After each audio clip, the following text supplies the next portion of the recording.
supplies in northern Syria ahead of a Turkish invasion. We're working with the Kurds. We have a good relationship with the Kurds.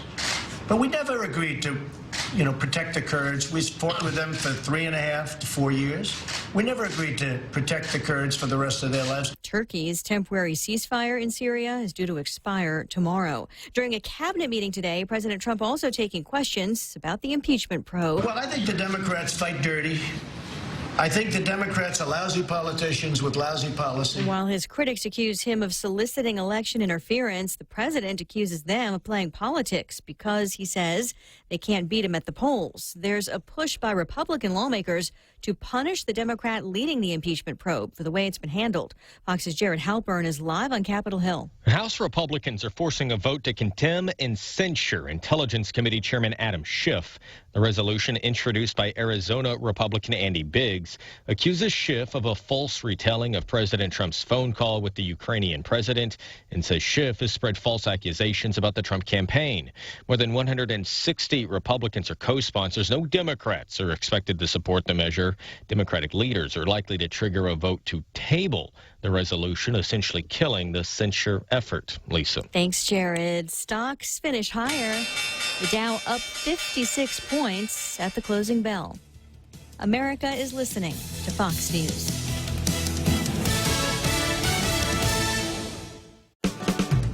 Live the balanced lifestyle. Take Care Insurance offers proven wellness and fitness programs to encourage individuals and families to live a healthy, balanced lifestyle through preventative care, being active, eating right, relaxing and unwinding, and being socially connected. They have the island's largest offering of free fitness classes and health education programs for all ages. Join the movement. Follow them on Facebook and Instagram or visit takecareasia.com to learn more. Hey, do you know what time the bank closes? I need to deposit my check. You know you can do that from your phone. I can? With Bank of Guam's mobile app, it's easy. Just endorse the back and snap a pic to deposit it into your account. You can do this from anywhere, anytime, which means no rushing to catch the bank and no lines. With Bank of Guam's mobile app and online banking, we're always open. Visit bankofguam.com for more information. Bank of Guam, the People's Bank. Member FDIC.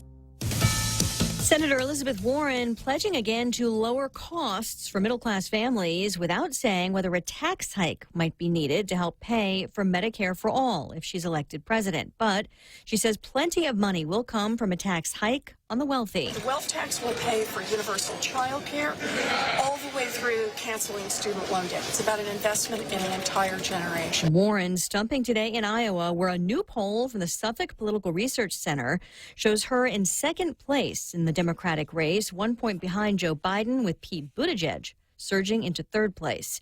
Cleanup across North Texas from a tornado that did some widespread damage last night. The tornado that first struck near Dallas Love Field looked like a twist and a half. Later touching down in North Dallas and communities like Garland, Richardson, and Rockwall to the east, tossing cars and power lines and destroying businesses and homes. There's no injuries to report. There's no missing persons or fatalities to report at this time. Dallas Fire and Rescue Chief Dominic Artis says search efforts continue. Tens of thousands of residents are without power. Several area schools also closed because of structure damage. The same storm system is blamed on at least one death in northwest Arkansas. Jeff Manasso, Fox News. Not so fast for a new Brexit deal in Britain. Another setback for UK Prime Minister Boris Johnson, who hoped his newly agreed EU deal would be voted on in Parliament. But House Speaker John Bercow derailed that plan, saying the government had already introduced the motion 2 days ago and walked away and therefore couldn't be debated again. With 10 days left before the UK is set to leave the EU, it's becoming increasingly unlikely that Boris Johnson can beat the deadline. Fox Business Network's Ashley Webster in London. Johnson has vowed a so-called no-deal Brexit if necessary. Lisa Brady. This is Fox News.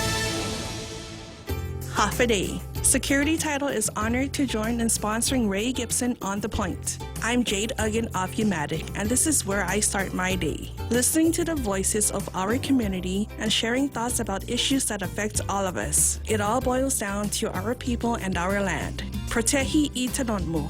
Protect your land. When purchasing or refinancing your home, remember to call the professionals at Security Title, just like you call Ray Gibson in the morning. Wow, nice smile. So perfect and all. Thanks. I owe it all to Dr. Robert Yang and his smile team. They do wonders for a healthy, happy mouth. Got teeth? Don't wait until they hurt. Schedule your routine checkup and cleaning with Dr. Yang and his smile team. Suite 119 in the East West Business Center, Upper Tumon. Call 647-8702 or 3. The best thing that happened to teeth since toothpaste. Dr. Yang and his smile team. They make smiles happen. It's a one-of-a-kind wine fundraiser. Wahan Sustainable Culture presents Wine in the Garden. The Hamamoto Gardens help support food sovereignty, security, and sustainability while sipping wines from around the world, surrounded by 50-some acres of beautiful farm and garden. Tickets are $75 each. Proceeds support education and outreach on how important, easy, and fun sustainable practices can be. Wine in the Garden is on Saturday evening, October 26th, starting at 5. For more details, go to our website, gusustainable.org, or call 687-6491.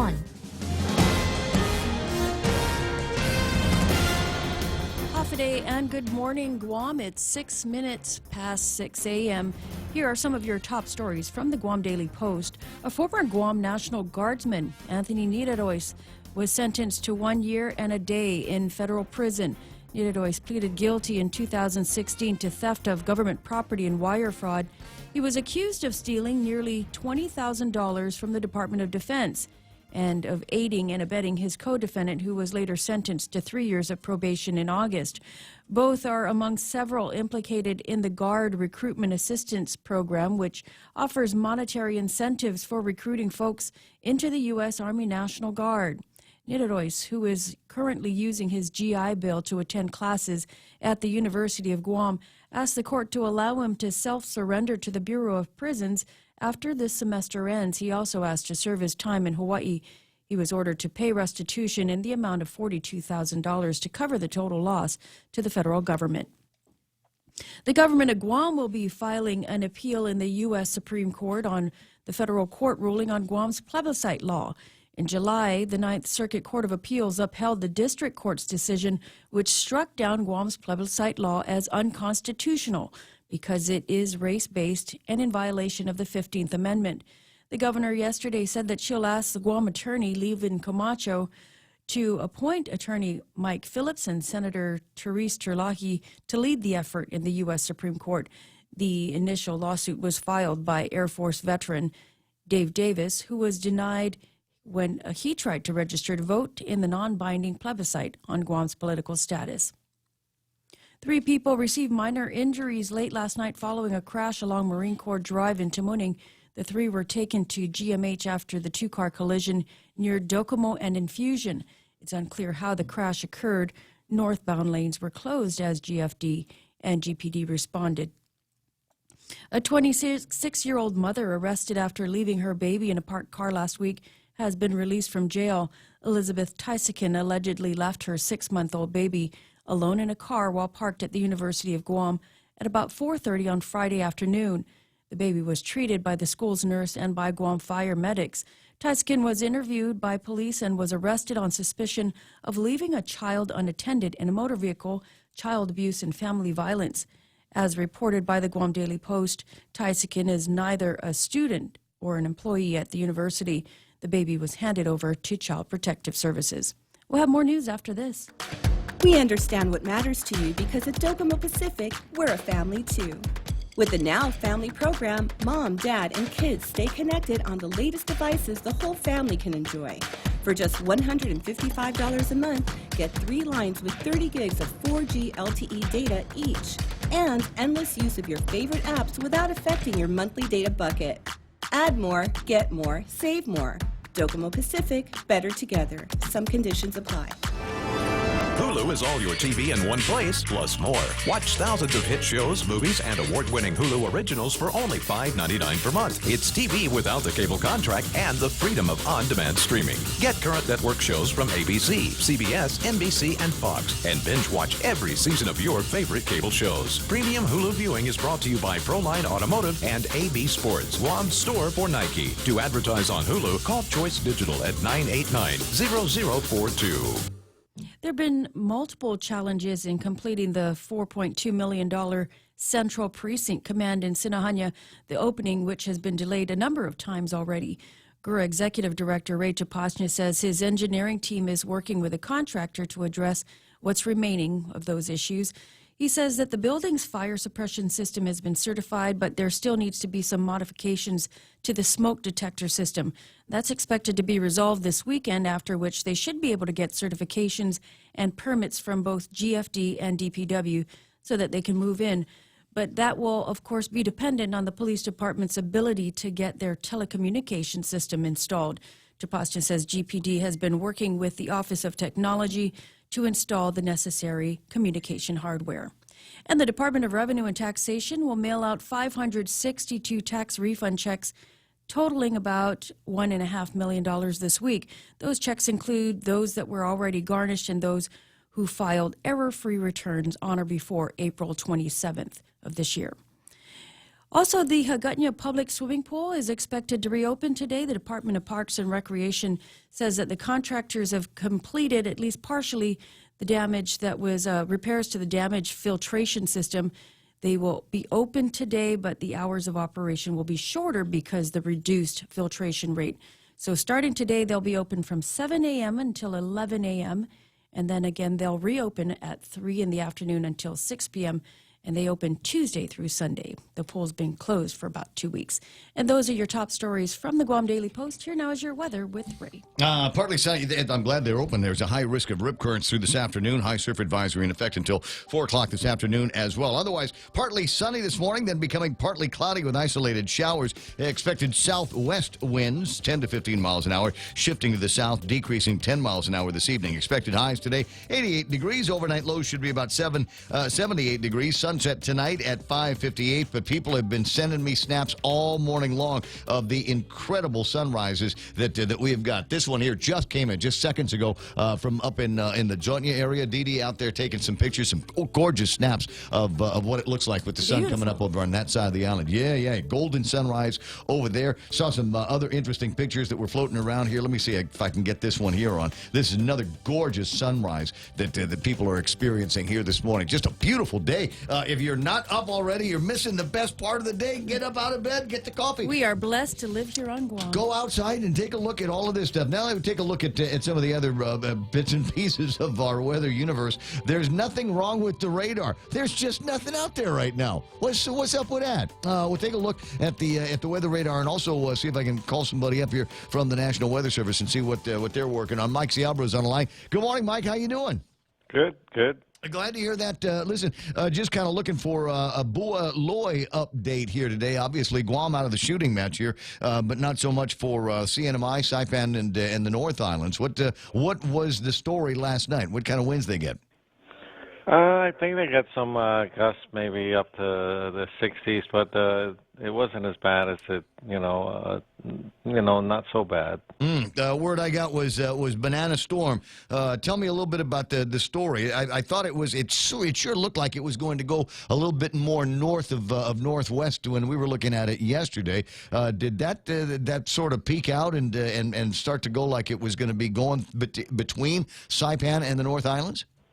Yeah, it did. Right now, it's, let's see, just a little while ago, we took a position that was 95 miles north of Saipan, and it's still moving northwest at about 14 miles an hour. So, kind of passed north of Saipan. And as you said, we got some winds up in the 60s. Anything about the rains? Did there any inundation, anything to worry about up there? Not that I know of. I haven't heard anything that's... anything big, unusual. I mean, there were some showers up there, and they probably got like an inch or two of rain. Mm-hmm. And maybe some, if it's poor drainage area, some flooding that's brief, but nothing major. I haven't heard anything. Like I said, we got a couple of guys chimed in and said it looks like a banana storm up there. No word yet from the other northern islands, but Saipan certainly looking pretty good here this morning. Well, that I suppose the good news. Where's this storm going to be going next, or do you suppose it'll just dissipate over the open ocean? That's what it looks like, but before it does, it's still scheduled to keep increasing. And so that's why we have some, advisories out for the northern islands that people that live on agree on Pagan and Alamagan, so we still watch out for those guys. Locally, as I mentioned, we've got a high risk of rip currents and a high surf advisory in effect until later this afternoon. You think those are going to be extended, or you think we're just about out of the choppy water phase? Right now, it looks like it won't be extended because the wind field of this thing is very tiny, and that's what usually would produce a seas. I mean, it's below average. Compared to like the Hagibis, and we had the other storm a few months ago, Crosa. Those are huge wind fields, and this one is like below average. So yeah, it looks like that we could be scheduled to, but we'll keep watching the sea conditions, and if the swell keeps coming down, it might keep going for at least tonight if it looks like it. But right now, it looks like it'll go down. So I noticed overnight also the I formation started looking really, really good on this storm. Give me an indication, if you don't mind, about what do you guys think the wind speed is associated with the center of the storm? I think the predict looking at the satellite stuff, it was probably up to 120. So and that's what we had in the advisory, and that's what it probably was. Near the center. Kind of a ho-hum storm here. Nothing much to write about. I hope this is the last one of the season. Well, I don't know. We'll see. But, we still got, there's usually some pretty big months of November and December. It's not too shabby. And the storm things, we had some historical storms in those months. Sure. Yeah, well, never take your eye off the storms. It doesn't matter what month of the year is, but never turn your back on Western Pacific weather. 6:17, Mike, I'll talk to you pretty soon. Appreciate your time.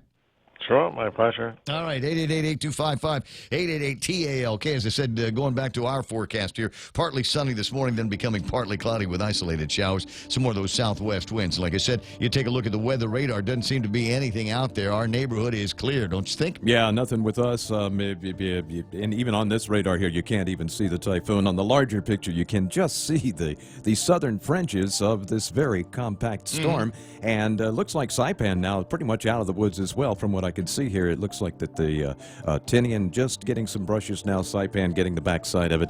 So yeah, just a non-event. That's really what we were expecting, as this storm was so compact, and it was not structured in such a way that it would affect us that greatly. We were a little bit worried about the islands up north, but it took that northerly jog and really just kind of steered its way right on through the islands in such a way that no one got hit too bad, and that's good. That's good. Nice. So take a look at the Western Pacific and see what the rest of the neighborhood looks like. Yeah, it looks kind of ominous with that blob of clouds up above us, but it's spinning away and heading up to the northwest, northwest almost, still maintaining the same kind of motion it had yesterday.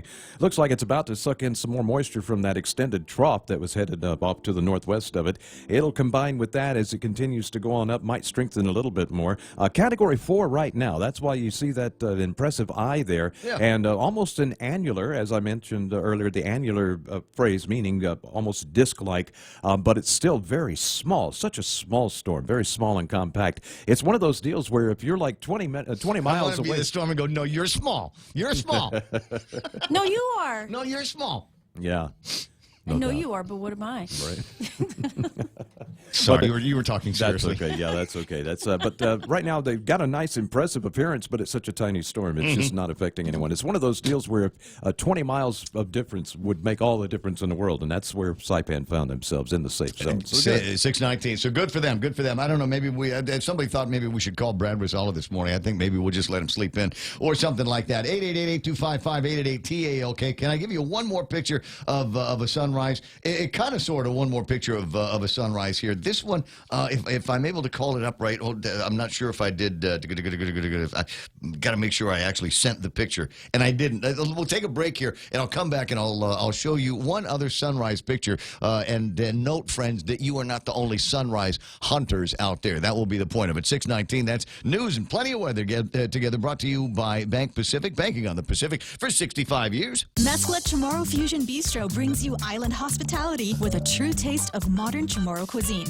A bistro look that feels like home. Their menu features local and traditional flavors with a twist. From their famous Calaguan Hapa to fresh ahi poke salad and their award-winning barbecue ribs. Mezcla takes your favorite local dishes and serves them with extra flair that you'll only find at Mezcla Chamorro Fusion Bistro. Stop by their newest location in the Grand Plaza Hotel in Tumon. For reservations, call 969-2652. Mezcla, a true taste of Guam. All right, Sunrise Hunters, after you've gotten your pictures taken and posted up on Facebook, swing by the nearest Wendy's and try some of their 5 local breakfast platters. We've got eggs, we got rice, breakfast meat, just $4. Breakfast meat, yes, in my breakfast. If you want it that way, you can get it. Applewood smoked bacon, Portuguese sausage, country fried chicken with gravy and more. Wendy's breakfast platters just $4. It's the real deal Wendy's. Now, that's better. Ray Gibson Show also brought to you by American President Lines, a global presence with a local home.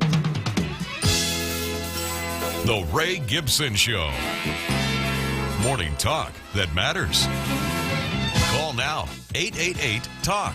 That's 888-8255.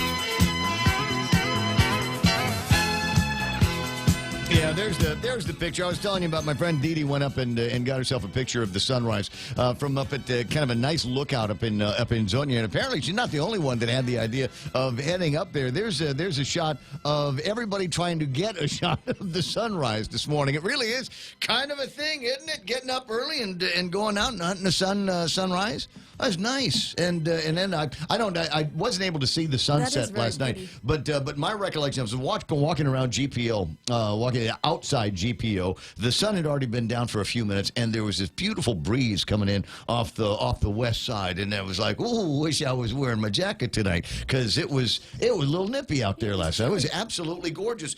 And then passed by the Horse and Cow Infusion area where that accident was. Candid News is reporting that thing had the guy must have been going 100 miles an hour. How else would you have gotten an accident like that? But did you see where the car ended up? It was like in the parking lot of, at least from the pictures that I saw in the paper. In the parking lot of Infusion? No, it was no, a little further north of Infusion. It looked like it was Horse in and the Cow. parking lot of Horse and Cow. It looked like it might have hit the fence or something. I only saw the one car that was on Marine Corps Drive. I finished dinner and then headed home, and it was a one car on Marine Corps Drive. I think I saw it in the PDN. They were the cops were already starting to pull this guy out of the car that was on the road, but the rest of it was all just lights. That's all you could see. This thing had traffic backed up from Horse and Cow all the way back to Crust before it was all done. And all I could think of was fingers crossed that I was headed in the right direction. Thank God I was headed in the right direction, because I didn't want to get stuck in that thinking, it's still time to eat. People speed through that area, but it's really treacherous because there's folks that like to make the left turns out of those establishments on both sides of the road. Mm-hmm. And then you've got pedestrians who just cross freely, like there's no crosswalk.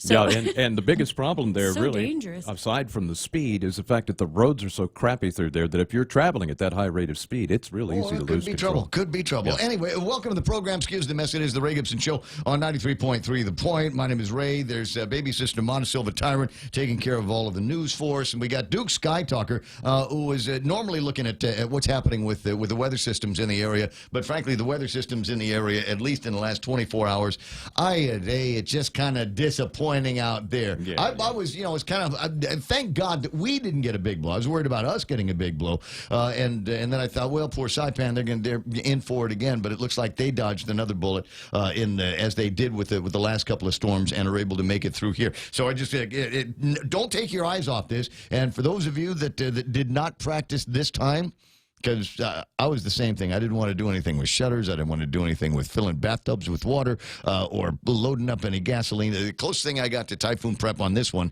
was, as I said, not one stitch of dirty clothes in the house, because the last thing I want to do is go to a laundromat after a typhoon. We've seen the pictures of those people at the laundromat, and there's not one of them that looks very happy about being over at the laundromat place. So I hope to avoid that. 6:24, let me just jump into a place in the program that I love doing. Sometimes you wanna knows your name, and they're always glad you came. You wanna be where you can see our troubles are all the same. You wanna be where everybody knows your name. I'm so glad that you know our name over here and found me on Facebook Live, YouTube Live, etc. And there's all kinds of people, including Catherine Cruz Norton. I got to, while she's still up on my screen, I can see her and the sunrise that she's got over at her place. And it's going to be hard to pick a winner from all of today's entries, but golly, we'll try. The top 10 this morning includes John Ray Titano, Mark Cruz coming in at number 2, J.B. St. Nicholas, John Regis, Hannah Gamboa. That's Mrs. Commissioner Gamboa online, Rico Blancaflor, Heather Perez, Al Bautista, and Al's thing this morning was free candid news. And if you're wondering what's going on, I don't know either. I just got a couple of notes here. They're in jail. Cousin Facebook Troy, jail. yeah, cousin Troy and Johnny are in Facebook jail. What was it this time? What was it this time? Were you dropping too many F-bombs there, cuz, or was it just? You know what it was? It's chewing with your mouth open. It's chewing with your mouth open. It's one of those things where, you know, these guys are riffing on some really, really incredible stuff when they're on television. But the only thing I can concentrate on is, man, he makes that cigarette look good. That cigarette looks good. Some of the food looks good. Just crazy stuff there. We'll see what happens. I think he's moved everything over to his personal Troy Torres page. So if you want to keep up with what they're reporting on, you're more than welcome to swing over in that direction. Ismail is online at looks like number 9. And at number 10, Nate Horn. A bunch of names that I haven't gotten to yet, including my pal Dennis Bensour, Greg Karabrock's online, Marilou Bersimmon, good to see you there this morning, Jean Uggan Martinez, Mary Park, that's Park with a K, Jean Uggan Martinez online, James Lester Lonzo saying, good morning, everybody. Ken LG's there. Thanks for the picture of the sunset last night, Ken. Absolutely beautiful. Joe Guam is hanging out with us early this morning. Isn't that amazing? Must not have had a gig last night. Well, he's had a birthday recently, so happy birthday, Joe. Happy birthday to you. Wen is there. Rose Greeno's online. Felix Regis. Bruce Johnson says, yeah, fantastic sunrises. Please never be shy about sending those in. I'd love to see what it looks like on your side of the radio or the television. Smug's on. There's Bruce Johnson, John Titanu, and Anne-Marie Sablon Trousseau is online. Tim Lujan. Al Bautista says, Facebook not doing well today. Stream keeps ending, and when I reload, all of the comments are gone. Yeah, near as I can tell, that's on your side. Let me just check on my side. Yeah, we're pushing out top speed to Facebook. So if there is an issue, Al, maybe it's, you know what it is? Maybe it's the North Koreans are throttling your internet from up in South Korea. Maybe there's some kind of weird black IT ops going on up there. I don't know. Timmy, like I said, Timmy Lujan's there. Anita Muffness with the pretty Valentine's eyes. Dion Shinahara. Juanita Machi is there. Big sister Shelly. Dee Dee is there. I see Bob Ellsworth saying, good morning, Ray, Mike, and Mona. Actually, it's Mana. M-A-N-A. Easy way to remember it is Monowich. There we go. And Tina McCausland is there. Hey, go Dallas, huh? Big D this morning. They were, last time I looked, they were ahead. Guten Tag from Peter J. Santos, Adonis Quito Mendiola, T. Nelson, Tinelta Nelson Maury is online. Nice to see you there, pretty. Dave Torrey still celebrating 6-0 for the San Francisco 49ers. Eunice Mendiola. Charlie Hermosa from APL is there. And Josh Allen says, hey, Rat, I think what you were trying to say is Ray, but I know it happens to me sometimes too. You know, there's That's the spell what you get check. for the Monowich.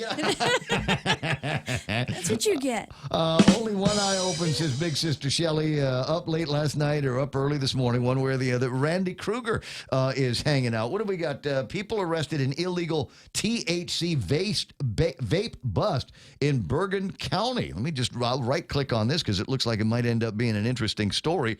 And they all look like people we know. Josephine Blas is there. Hey, Major. Sherry Iriarty says, I missed top 10 by 1. Absolutely right. You were very, very close today. Ron and Cindy De La Rosa is there. Vivian Castro-Leon, Theseus Mendiola. And there'll be a whole gaggle of people that are coming in this morning to hear what it is that we are going to be talking about. What is at the top of the table of contents and whether there's anything in here that's going to make you frowny-faced or otherwise just concerned about the world.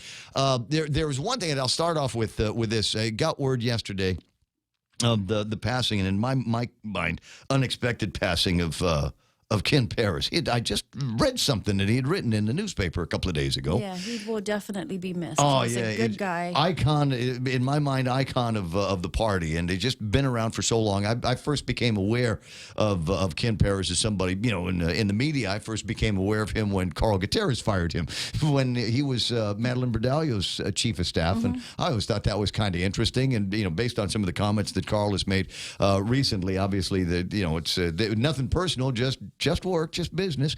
But he'd always been one of these guys.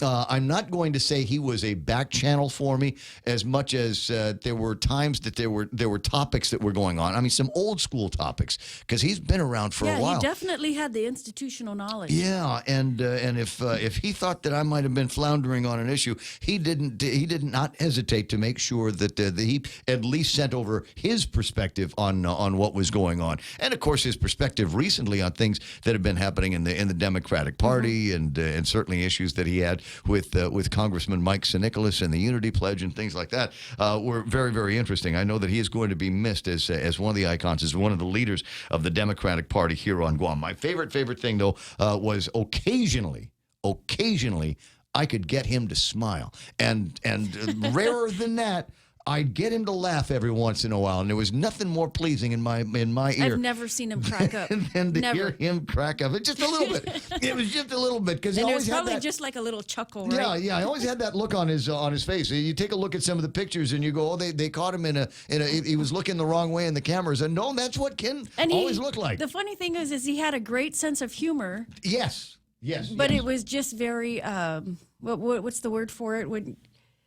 It's almost like he would toss it out there and not even crack a smile. Yep. It kind of dry when it came down to it. He's definitely going to be missed, and our condolences, obviously, to friends and family around the island. 6:31 in the morning. There are a couple of other interesting stories. Sorry, I don't know that there's a couch for sale here today, Kunta, but you're welcome to look around. We gave it away. It's cool. Yeah. Oh, no, we did. Too many holes.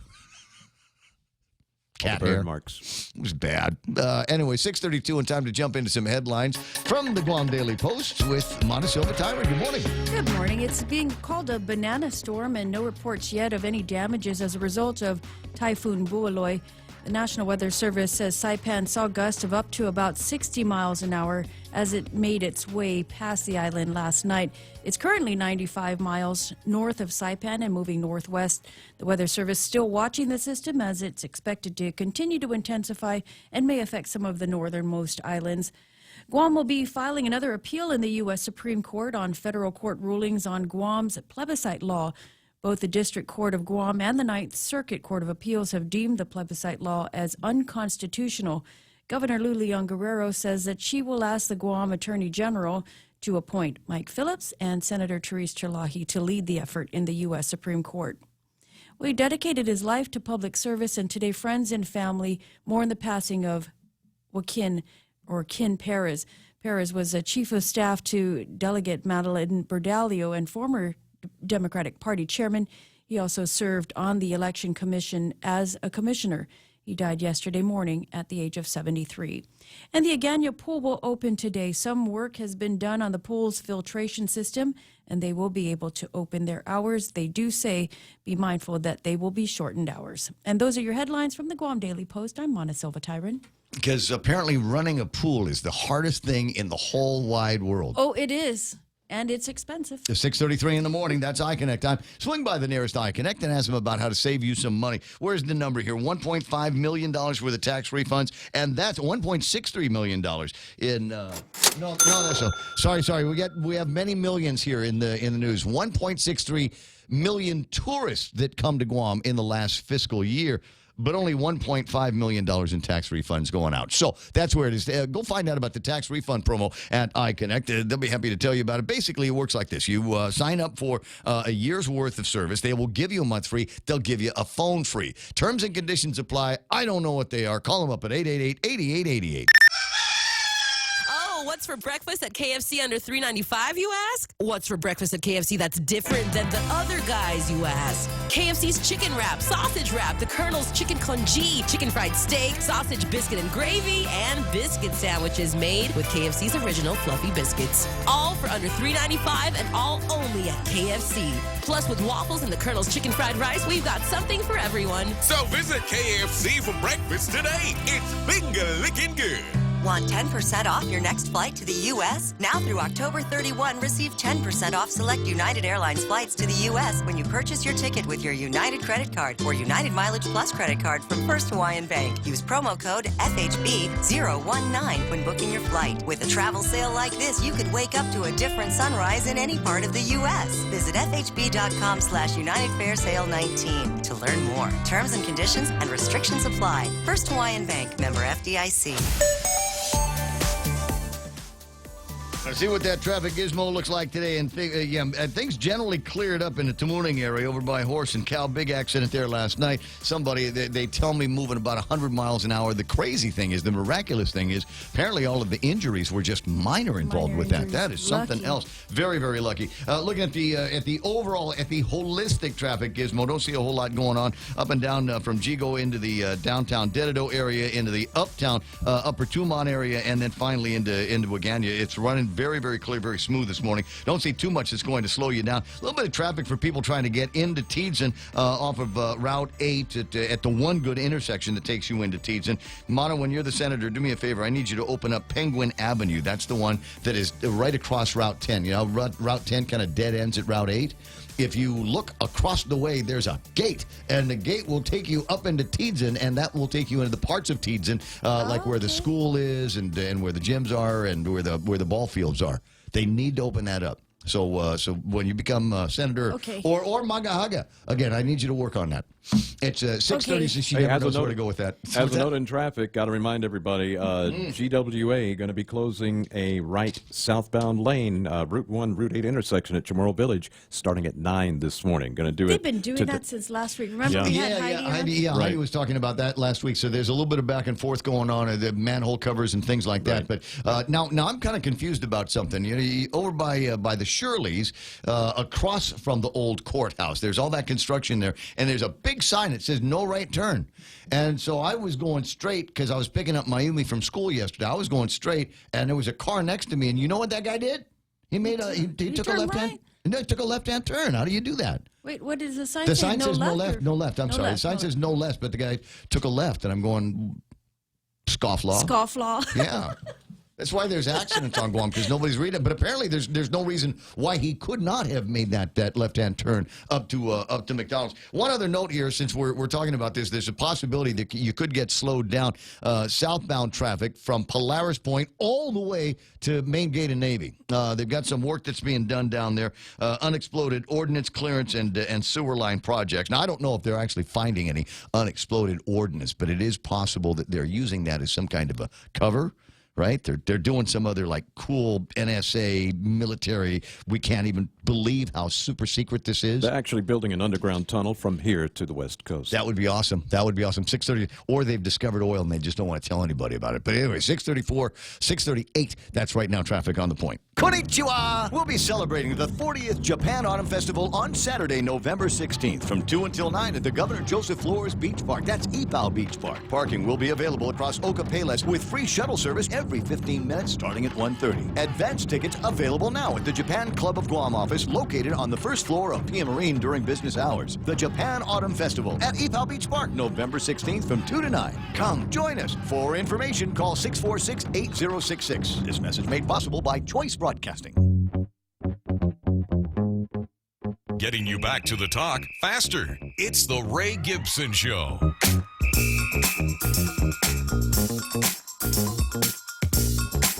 It's true. 6:38 in the morning. This is where more people wake up, get their news, get their information, get their fix of political gossip, and I appreciate it. I'm here, and I'm really glad you're there. Who's playing around on the Facebook Live?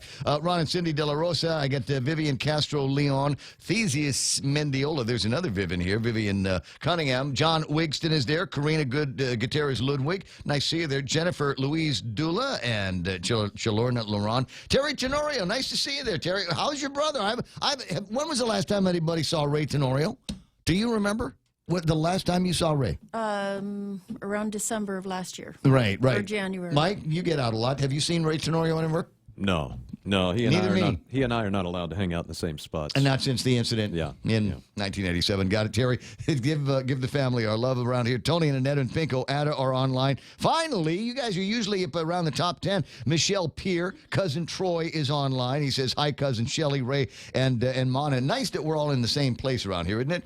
The Peter Santos, there was a comment that Smug had made about moving in the direction. I guess they're going to be appealing the Davis case. The only one to blame is Dave Davis. He was doing this just to be difficult. He's one of those guys. Where was all the hordes of people trying to do the same as him? That's right. He was the only one. No one else wanted to jump into it. Peter, I see what you're saying, but you know what? That's a political suicide around here. He's the only one that didn't have a whole lot to lose. He'd already been flamed on the social medias on Guam and regular media on Guam over the years, and it didn't make any difference to him one way or the other. He felt that was the right thing to do.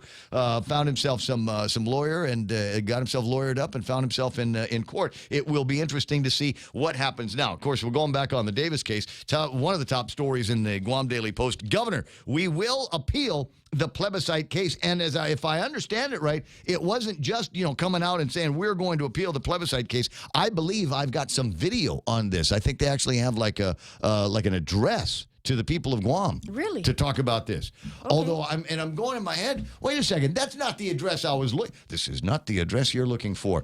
I wanted there to be an address from the governor's office where they're talking about how, you know what, I know it's early, but we've decided that we are going to run in 2022. Did you see that when that came out yesterday? I didn't. Apparently, it's true. They've between Lou and Josh, with just 10 months into their gubernatorial term, they've decided already that they're going to throw their hat in the ring for 2022. Well, at least now I'm already prepared for who I won't vote for again. That's it's kind of along the lines. I thought I'd seen a couple of things just like that. The announcement was where? Where did I see it? On Facebook or someplace? It's an actual news story floating around that she's her and John. And all I can think of is thank God. Thank God that we don't have to wait that out anymore. Of course, now this is where the conventional political gossip comes from, and now the conventional wisdom here is it has nothing to do with them actually, laying the groundwork, the foundation for another gubernatorial run in 2022. It's just that they heard that Telena and Therese were going to be running for governor and lieutenant governor in 2022, so they want to kind of block that initiative before it actually gets off. That would be a TNT. Remember, there was a campaign before. Tommy and Tony Tony. I can't remember. I think it was Tommy and Tony. It might have been from a long time ago. 6:42 in the morning. 888-825-5888-TALK. Now that one in my mind, that's just funny. That's just fun stuff for me to play around with for the next 3.5 years. This one here is going to be fun. Former soldier gets a year for recruitment fraud. Right? Let me just steal money from the federal government. Let me just defraud the one group that would defend me to their death. And in this case, the lady over at the court said, "Yeah, I guess that's all right. Pay everybody back, and you'll be good to go." How did you say his name? Nirados? Nirados. But the question that I have is he's attending classes at the University of Guam under the GI Bill. Under the GI Bill, I wonder if those benefits he'll have to pay. I'm just curious if he'll have to repay those benefits because it's. You'd think that he might, upon conviction, he would have been stripped of all of those military benefits. I don't know. I don't know. I forgot to go to JAG school when I was in ROTC. He was currently using his GI Bill to attend classes at the University of Guam. He asked the court to allow him to self-surrender to the Bureau of Prisons after his semester ends. And given the light touch that everybody in the criminal justice system has around here, I'm surprised he didn't say until after he got his degree. Wait until after I get my degree, and then I'd like to. Then I'll go ahead and self-surrender. Oh, by the way, I'd like to have my sentence carried out in Hawaii. Can I do that? Are you allowed to do that kind I think of thing? you're allowed to ask. It's. Yeah, he The worst they requested can that do he is serve say his no. Federal sentence in Hawaii, in Waikiki. I'd like to do it. What's the name of that bar that over by Duke's Bar? The Duke's. That's where I'd like to serve out my sentence. And I tell you what, I'll work. I'll bust tables. I'll make Mai Tais for pink round people all day long. That's how I want to be able to earn my way back into polite society. Yeah, it is kind of one of those things that if it wasn't just so funny, it'd make you frown your face. 6:44 in the morning. 888-825-5888-TALK. Governor is going to appeal his plebiscite, her plebiscite case. What does the other Governor, Leon Guerrero, have to say about that? Good morning, Ken. I think she's setting herself up for the long drop. The long drop. Well, now that I've gotten involved and read the actual plebiscite law, and the reason I did that is because after I did the survey, I've been getting a lot of conversations with people, and people were thanking me because they felt like government of Guam was trying to railroad them into a decision they didn't want to make by not putting the no choice out there. And so there are a lot of people that feel that the government is misrepresenting the whole issue and trying to force them to pick an option other than status quo. Mm-hmm. And so I went back and read the law, and sure enough, the way the law is written, it's written to eliminate the option of status quo. And that's why I have notified the Decolonization Commission that I'm standing up the status quo task force and asked to be included in all future events and activities and funding opportunities to participate in Oh, yeah. That's a good idea. Can we do another one for a duchy? So here's and this is a problem that I've got with this. As far as I'm concerned, we ought to be able to have a variety of other options, including status quo. I always thought that would be a good one. Let's put Commonwealth back on there. When you look up the Commonwealth, all it is the same as what we are right now. That's why I never understood what the Commonwealth. But there would like the Commonwealth of Virginia. Well, it sounds. Don't you think a Commonwealth would sound a whole lot better than unincorporated territory, which is your version of limbo? Well, yeah, it does sound a little bit better than that, but potato kind of thing. You go back to the ADA administration and start looking around for some of the paperwork. They actually put Commonwealth Now. There was a nice little logo that they had designed back in the day, and it said Commonwealth Now on virtually every piece of paper that came out of the government back in those days. Well, just because it was wrong back then doesn't mean that it's any better now. Yeah, well, I mean, look, if you get to get yours, I get to get mine. But anyway, and I'm still going after the monarchy, where I will be appointed as the first king of Guam ever in the history of actual kings. But I'm reading the thing in today's Guam Daily Post where Governor LG says, I have been asked by other attorneys to not, and I like the way they use this is just soaring language, to not forsake our right to appeal. Even though we are wrong, even though the Ninth Circuit has upheld the prior ruling from a court here on Guam, tomorrow judge, right? Even though it might be wrong, we cannot forsake our right to appeal. Yeah, I'd be real interested to see the list of attorneys that wrote that, and I'll be surprised if it included anyone other than Levan Camacho. The governor, well, the answer might be here. The governor said she will ask Guam Attorney General Levan Camacho, who has really just been unbelievably responsive to everything that the governor has asked for recently. Have you noticed that? He's just like, hey, she sent a thing where she's asking you to do some of this white-collar crime stuff. He's like, yeah, okay, get it. I'll get around to that. Anyway, so she wants him to appoint attorney Mike Phillips and Senator Therese Terlahi, who is also an attorney, to lead the effort in the U.S. Supreme Court. Wait a second. Let me just tie some. Can I just, in my mind, tie something together? Did we not just say a few seconds ago about the governor saying that her and Josh are going to run for office again in 2022 in response to a threat from Telena and Therese? Mm-hmm. Is it possible? Here's what she wants Therese to do: either be distracted by this case going to the Supreme Court of the United States of America, or take it to the court and lose. And then if there's a campaign mounted against Lou and Josh, then she can say, "What? You don't want to have her, the governor or lieutenant governor. She lost to the Supreme Court. She lost the Davis case." And can she represent Guam in that case while she's sitting as a senator? I don't know. I don't know. Well, where are we going to get the money to fight this case? That's going to be the real interesting thing. Section 30. I don't see. Let's no, retirement fund. Let's take it from the old people. There's some young people on the retirement fund. I was thinking the old plan. I was thinking we'd swipe the money from the old plan. That one there is still doing all right. No. Swipe it from. We could take it from the kids. We'll take it from the Department of Education. Section 30, Guam Memorial Hospital. We could take the money from GMH. But you know where I guarantee we're not going to take the money from? FESPAC. No. Council on the Arts and Humanities, the money that they're going to use to spend 100 people to FESPAC will be sacrosanct. That money will not go to stand up this the case that we're going to take to the Supreme Court. Well, considering the last time they went to the ninth, it cost taxpayers somewhere around $2 million.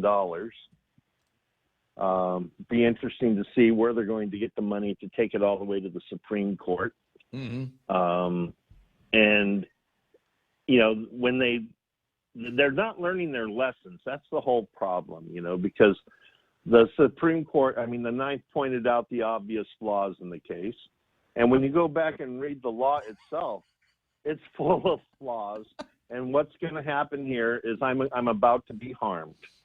I'm about to be harmed by government of Guam again. They're going to send me a letter saying that the Status Quo Commission is not included in this law, therefore you have no standing, which gives me standing in court.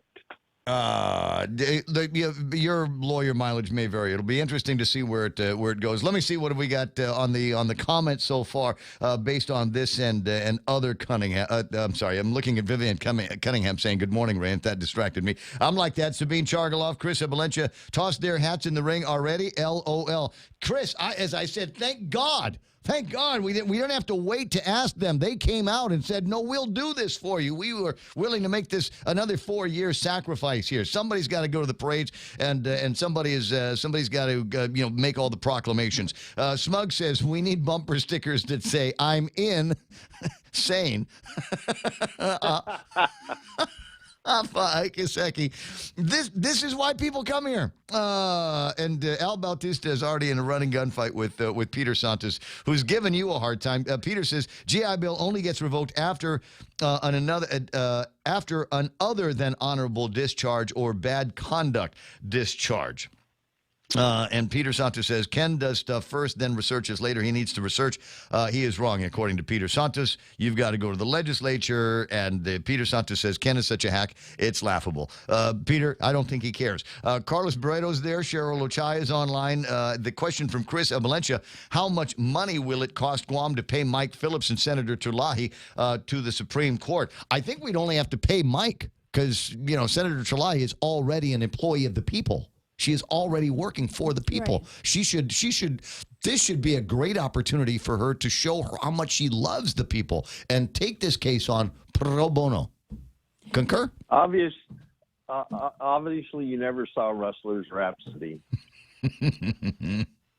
How about when they lose their case, they, Gov and Lieutenant Gov, pay for it out of their own pockets instead of putting away our money. Melissa Akimoto's online. Carl T.C. Gutierrez is there, and so is Cody James. So I think everybody knows what's going on around here. That's good. 6:53 in the morning. Ken, you got anything else? No, that's enough for one day. Never enough. Nationals and Astros, call it. I don't follow baseball at all, so I'm no use there. All right, well, that's okay. Neither am I. I was just looking to make small talk, a little conversation. That's okay. 653-888-8255-888-TALK is my telephone number around here. While I got a second, and while I'm queuing up in my head some of the other places that I want to go in the conversation, I did want to take a look at the football pick'ems and see how I am doing today with this particular group here. Yesterday I was all right. Oh, wait a second. A tie for second place between a series of unfortunate events. Nate Horn, is that you? And myself, and hoping that maybe that tie will get broken up a little bit later on, although I doubt it. The next game, did Dallas already finish the game? Did they already win? Oh, yeah, absolutely. You're checking now. Yeah, no, they did. I want to say 31 to something. It was a blowout, basically. Okay. All right, good news. And so there's a meme that I've shared on Facebook of a Dallas Cowboy fan taking his hat and jersey out of the trash can. Because okay, we won again. This will be all right. So there are a few other things that need to get queued up in the conversation. Let me see. Got another note on the guy that is currently on the GI Bill, wants to self-surrender after the semester ends. Tom says, hi, Ray, if he gets a dishonorable discharge, his benefits are gone. He's used his bennies prior to that. The guard also has to send the paperwork through to, all right, there's two sentences there. The guard has to send the paperwork through to make this happen. Appreciate that. Tom, 888-8255, 888-TALK. As I said, the soaring language of the governor's statement, I've been asked by other attorneys. I like the way she says that because it sounds like, she's an attorney. I've been asked by the other attorneys to not forsake our right to appeal. Maybe one of those attorneys would be her husband. Exactly what I was thinking there for a second. Is Jeff going, well, we've got a right to appeal. And if you walk away from that, I guess it's one of those things where you don't know until you know for sure. And the only way, I guess, to know for sure on legal matters is it's got to go to the Supreme Court of the United States. To be denied 3 times. To be denied 3 times, and then this time by the last appellate court that you can possibly go to, the last place where you can go to make your case. But is it also possible that, maybe there could be some changes in thinking over at the Supreme Court, maybe just enough folks that will be looking at these insular cases that we were talking about, banishing the idea of separate but equal and just making us all equal. And if we made us more equal, I think that would put a lot more fire under the flame of this that says, yeah, we've got some constitutional issues that we've got to deal with. Speaking of constitutional issues, I have not been paying as much attention to a constitutional battle that seems to be taking place over at the legislature. Yeah, Jimmy Moylan and Regine Bisco-Lee, Senators Jimmy Moylan and Regine Bisco-Lee find themselves at odds over this drug testing prior to legislative employment proposed. And this is not even a law, it's a resolution that he's asking for. So that if you want to run for higher office, elected representative of the people of Guam, there should not be a problem with you going and taking a meme test. Go to the lab, pee in a cup, and I agree. And it would not even prevent you from running. I don't think in the resolution it says anything about if you failed the test, you could not still run. You'd have to report it, and then there's the idea. What about people that don't want to go and take a PP test? Simple fact of the matter is most drug tests are pretty much useless if you get prior knowledge. So if you get a chance to prepare for it, most drugs are out of your system in 2 or 3 days, with the exception of THC, which takes a little bit longer. But the thing is if you are serving in an elected capacity, and you support the government of Guam's drug-free workplace policy, which requires every government employee to be drug tested prior to employment, then you should apply those same policies to yourself. And I introduced a law that actually passed the legislature but was later deemed unconstitutional. that would require legislative employees and elected officials to undergo drug testing. Submit to some kind of a drug test. So, Yep. so what we require for everybody else is not something that is required of the lawmaking body, That's of right. the representatives That's of the right. other people. So it's And so if you're a government employee and you've had to take a drug test, then you're sitting here going, well, why aren't you? That's not fair. just because we can. It's not fair. And what's unconstitutional about that? Exactly. Let me see here. What are they afraid of, says Nick Perlowski. Chris Chip says, why are you afraid to go pee, is the thing. And my guess is that all of them, virtually all of them, would pee clean. Maybe it burns. Just the idea. 6:59 and change. Where are we going to go in the next hour? I have no idea, but I know it's going to be fun. Anna Leoncio Kilroy says, I only apply for a volunteer job at Public Health. I had, and I think she wanted to write the rest of it, was I had to take some kind of a drug test. There are a ton of people here on Guam whose jobs require them to take a drug test and also require them to pee clean. Why is that not sufficient for elected leadership here, elected representation here on Guam? Interesting questions. Let's see if we can get Jimmy on the line, talk about those kinds of things. It's 8 o'clock in the morning. Sorry, 7 o'clock in the morning. And Tuesday at that, 7 o'clock Tuesday morning. Coming up, Fox News Live here in just seconds. On the other side of that, we'll have news from the Guam Daily Post and Montesilva Tyrant. And Jerry Roberts is going to be in with the Extra Point. I'll take a look at what's going on in the market. I haven't even had a chance to take to look, see the website and see where the tapas and the West Texas crude are and opportunities perhaps for employment for you or somebody that you love. Because, if you're on welfare, I don't know how many of you are, but if you're in the SNAP program, I think you have to get a job here pretty soon. Otherwise, they're going to start limiting how much money you get in a SNAP card. That's why I'm here. Stand by now. Fox News Live here on The Point.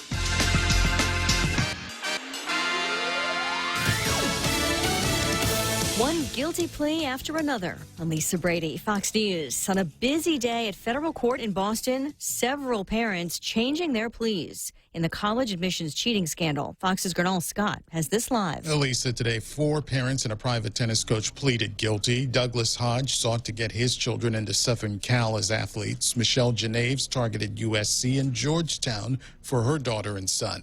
Manuel and Elizabeth Henriquez used fake tennis credentials for their daughter's Georgetown admission and paid for their other children to cheat on entrance exams. All face fraud and money laundering and will be sentenced next year. Also, tennis coach Martin Fox pleaded guilty to racketeering for taking bribes to get kids into 2 schools. The scandal has netted more than 50 indictments. 10 parents have already been sentenced, Lisa. Thanks, Gernal. Officials at Fort Stewart in Georgia just holding a briefing on a deadly training accident that killed 3 soldiers yesterday. They now say weather was not a factor, but it remains under investigation. A Bradley armored vehicle rolled over.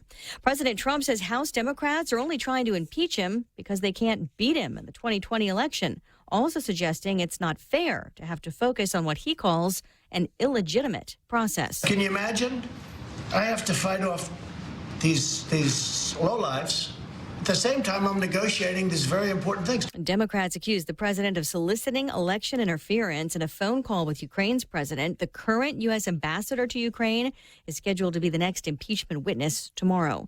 The National Weather Service just confirming it was an EF3 tornado that hit Dallas last night. Winds up to 140 miles per hour. There's widespread damage and power outages, but no deaths. Governor Greg Abbott issuing a disaster declaration for 16 Texas counties. America is listening to Fox News. GRMC's Neuroscience and Neurology Department treats a wide spectrum of disorders associated with the nervous system, spine, and brain. Some of the more common disorders include seizures, epilepsy, dementia, sleep disorders, migraine, and stroke, which is one of the leading causes of death on Guam. GRMC's neuroscience team is equipped with the latest technology and the finest neurological doctors. To make an appointment, contact GRMC Specialty Clinics at 645-5500. Did you know that home loan rates have plunged again? Would you like to take advantage of these lower rates to help lower your monthly payments? Refinancing doesn't have to be for another 30 years. It can be for 10, 15, or 20 years. It's up to you. Reduce your monthly payments. Pay off your loan earlier. At Bank Pacific, where we're open to closing your loan in a hurry. Bank Pacific, where others put branches, we place roots. Equal housing lender. Credit conditions apply.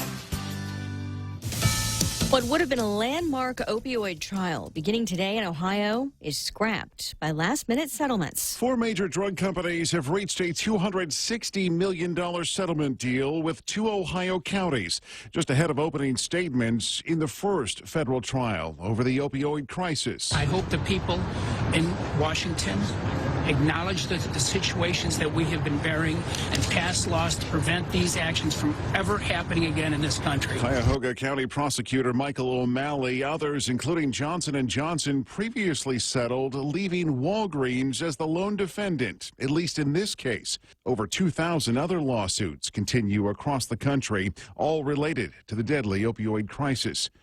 Jeff Manasso, Fox News. A pickup truck driver accused of causing a collision that killed 7 motorcyclists in New Hampshire in June is now indicted on 23 charges, including being under the influence of 1 or more drugs at the time.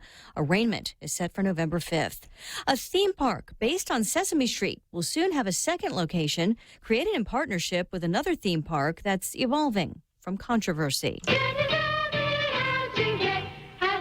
SeaWorld Entertainment and Sesame Workshop are teaming up and opening the country's second Sesame Place park in San Diego in the spring of 2021. The first Sesame Place theme park opened almost 40 years ago outside of Philadelphia. The announcement comes as SeaWorld moves from live animal shows following a drop-off in attendance in the wake of the 2013 documentary Blackfish, which was critical of SeaWorld's treatment of its killer whales. Fox's Hillary Barsky. Sesame Place will be adjacent to SeaWorld San Diego, using a 17-acre space that Aquatica San Diego plans to exit next year.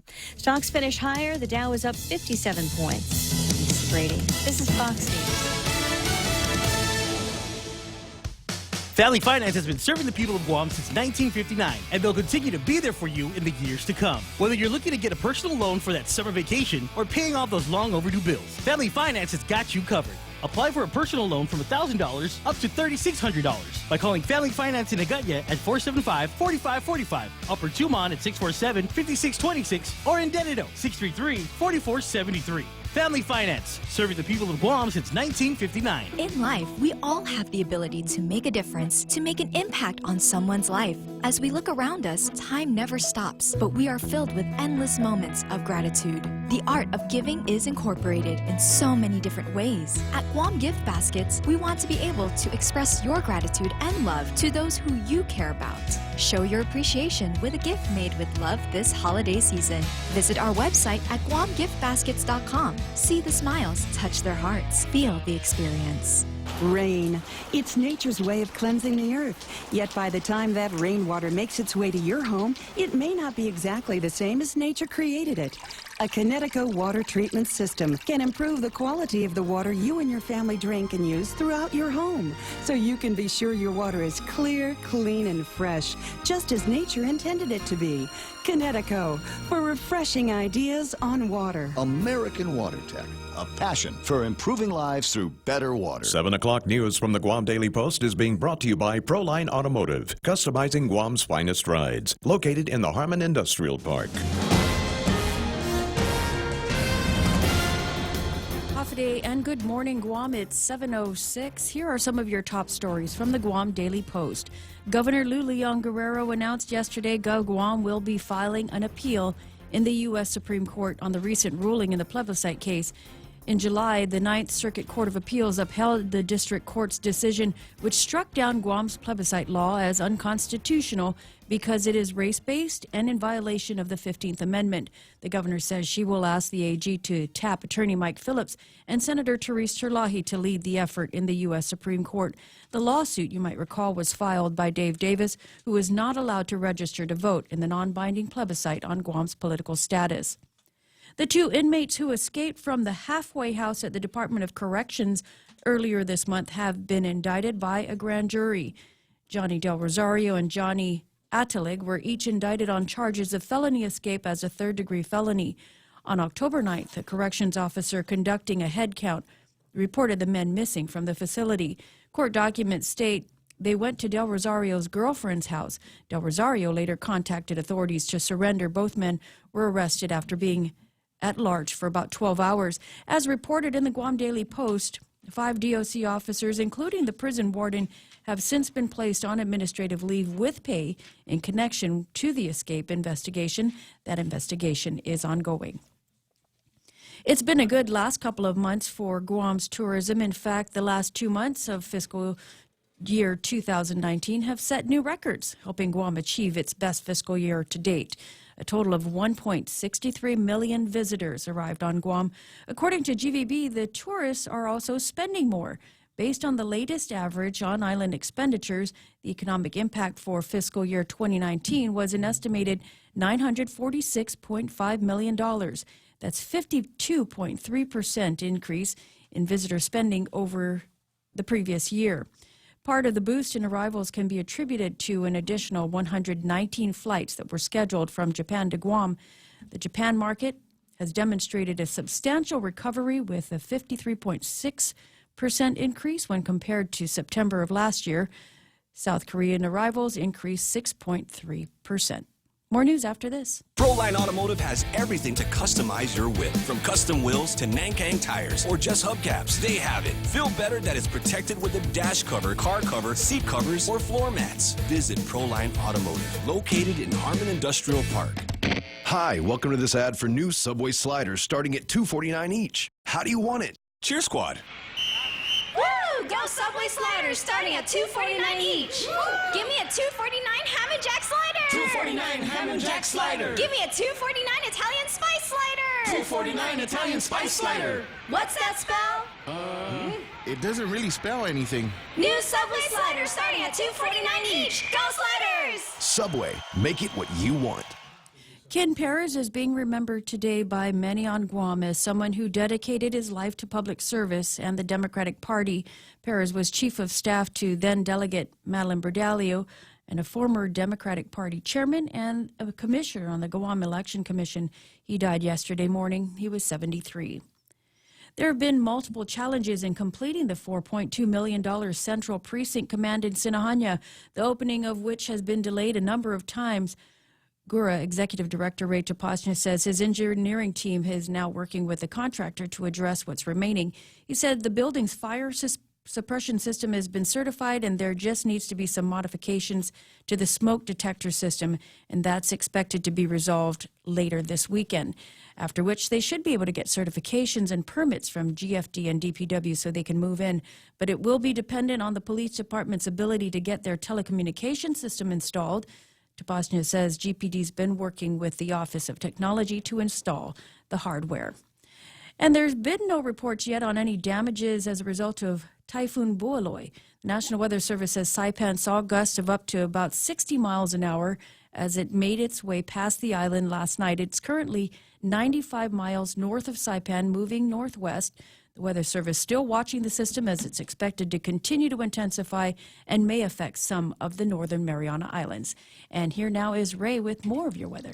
Says here partly sunny this morning, then becoming partly cloudy. Expect some isolated showers today. Southwest winds up to about 15 miles an hour, shifting to the south and decreasing to about 10 miles an hour tonight. Highs 88 degrees and overnight lows about 78 degrees. If you're going near the water today, just be aware there's a high risk of rip currents through this afternoon. High surf advisory in effect until 4 o'clock this afternoon as well. Sunset tonight at 5:58. And if you want to do some sunset hunting tomorrow morning, get up early. Sunrise at 6:12. You'll want to be at the promontory or wherever it is that you're going to shoot your shots at, about 10 away from 6. But by 6:12, frankly, I think by 6:12, I think all the really good shots were already gone. I think all of the really, really nice stuff was just before the sun was breaking the plane today. Yeah, you get the best colors, about 15 to 30 minutes before the sunrise, because you have these muted pastels that hit the clouds and get all shifted up into the blues and pinks and yellows. See, now you're getting me thinking maybe I ought to take some of the pictures that I took early this morning and shove them on the Facebook Live. Oh, absolutely, yeah. And like even the one I sent earlier, it was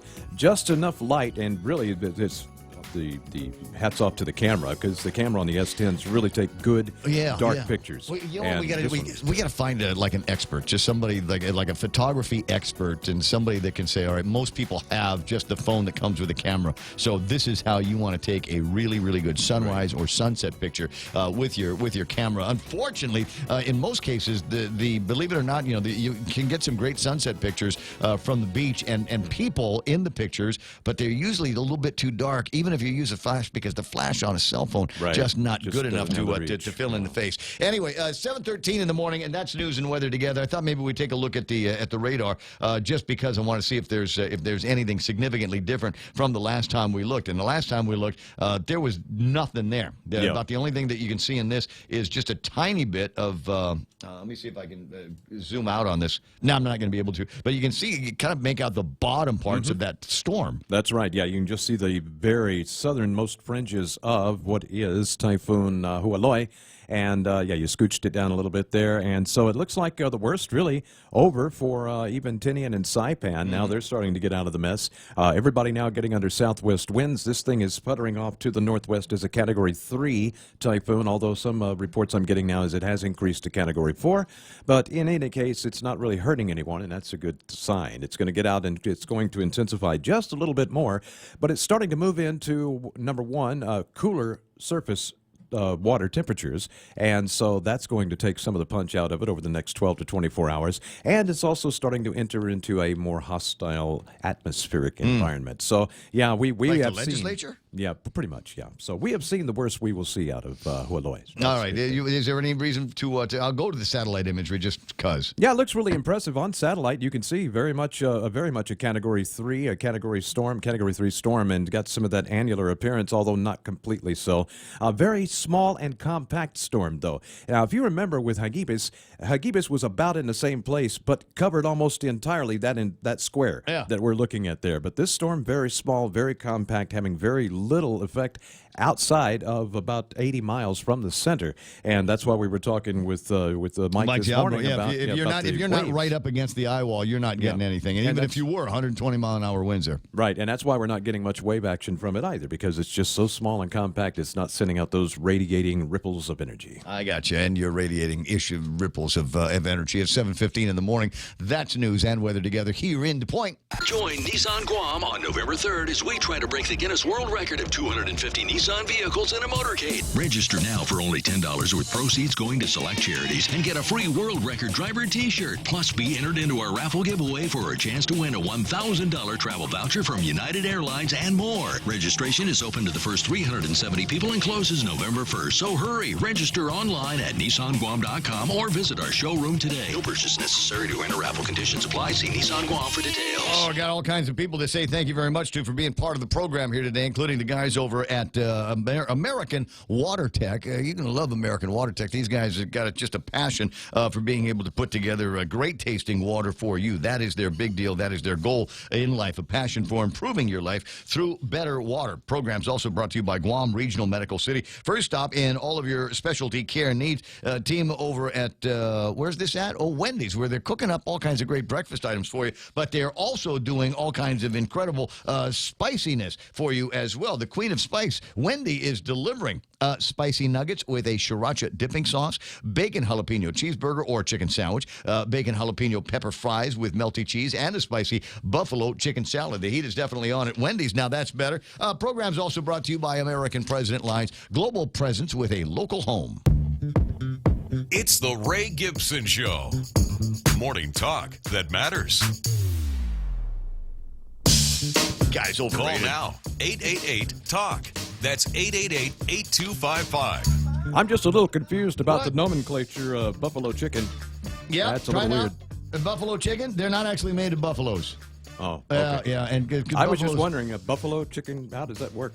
I don't know. You know what? I'm thinking about it now. It's been a while since I've had me a buffalo wings feast. You know, kind of one of those crazy Wednesday nights at Slippery Fish where you just order like a $5 plate or something like that, and it's a huge platter filled with buffalo wings, and you can get them all kinds of different ways. What are the buffaloes going to do now without their wings? You know what? I don't know. I'm not going to worry about them so much. 7:17 in the morning. And there's something else there. It's vegan buffalo chicken. to let you know. Really? Wow. Yeah. There's somebody sent me a thing on Facebook. I'll see if I can share it.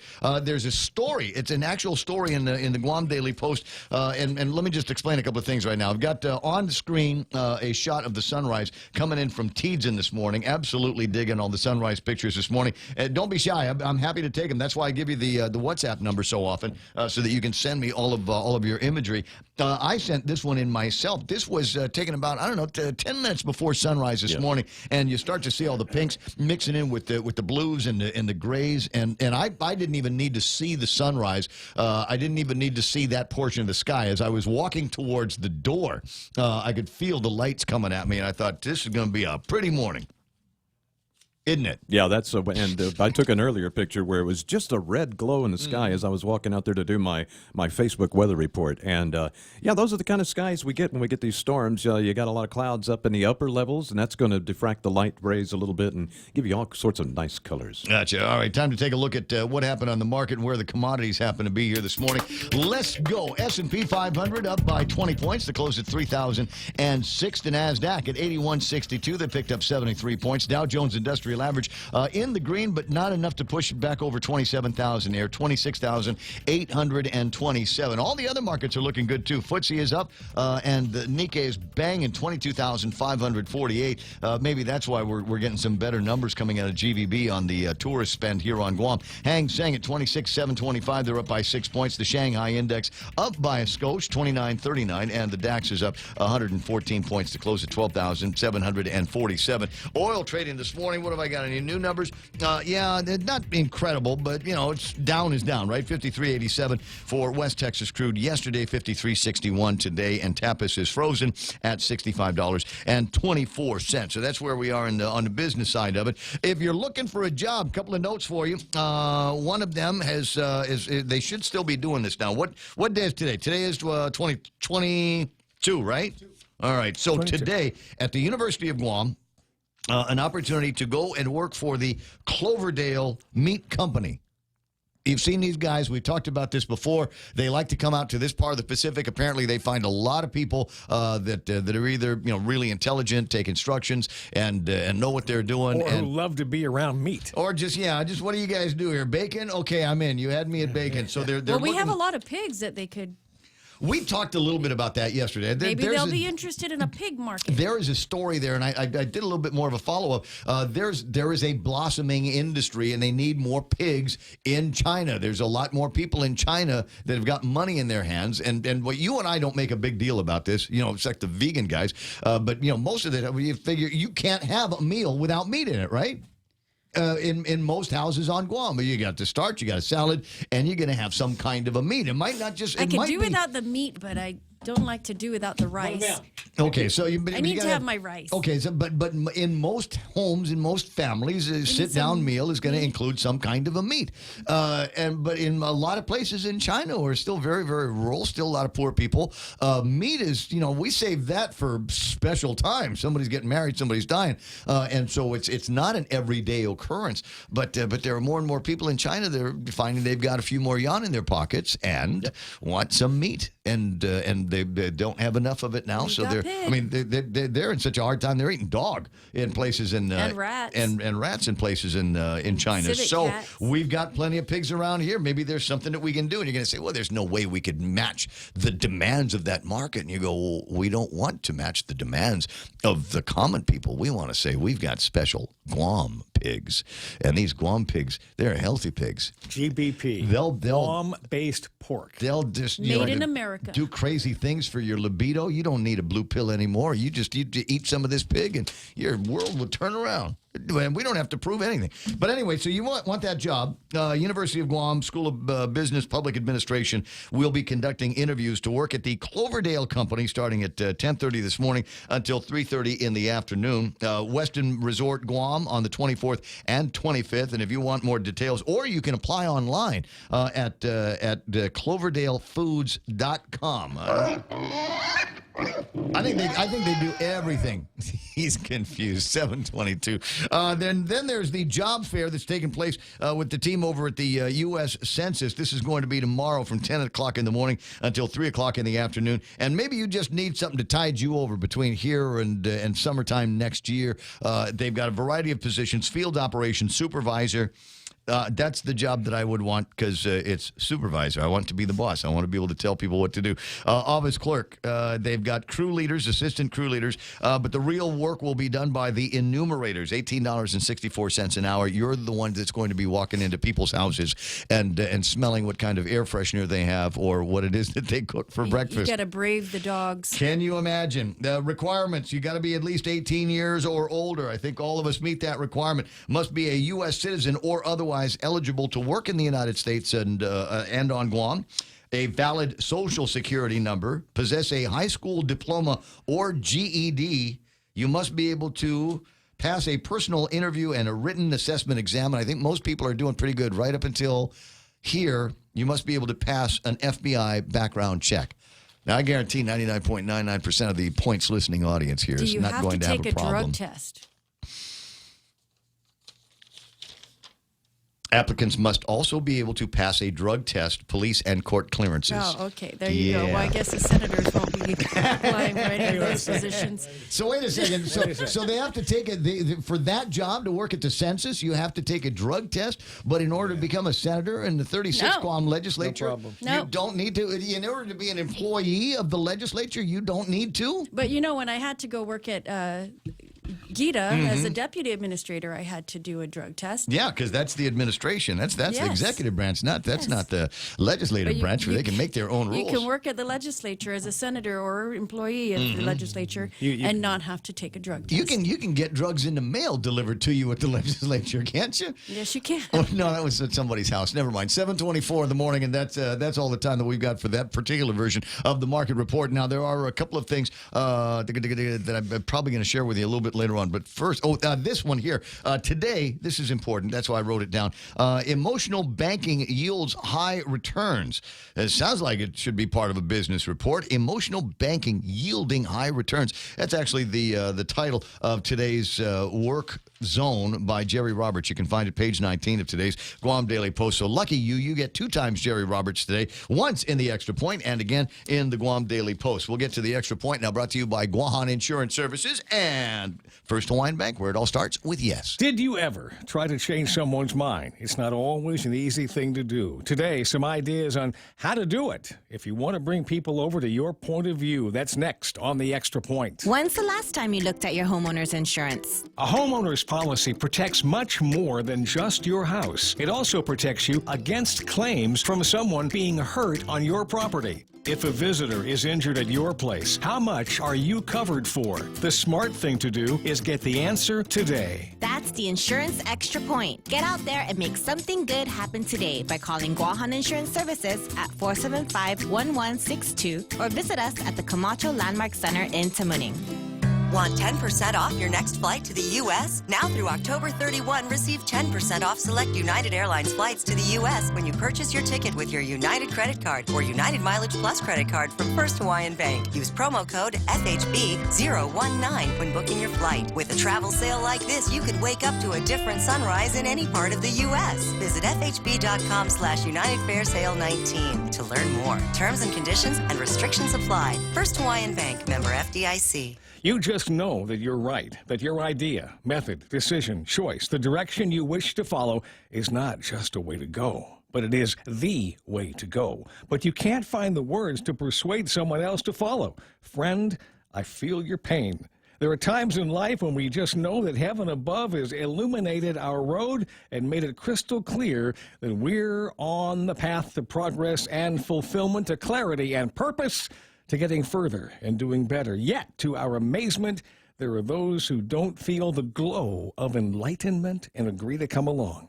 What do we do about them? Here we go. Tips on making it happen. Number 1, agree with them. First, understand that if you show them you think they're wrong or foolish not to accept your position, you're pretty much sunk from the start. People naturally resist change and pretty much hate being told they're wrong.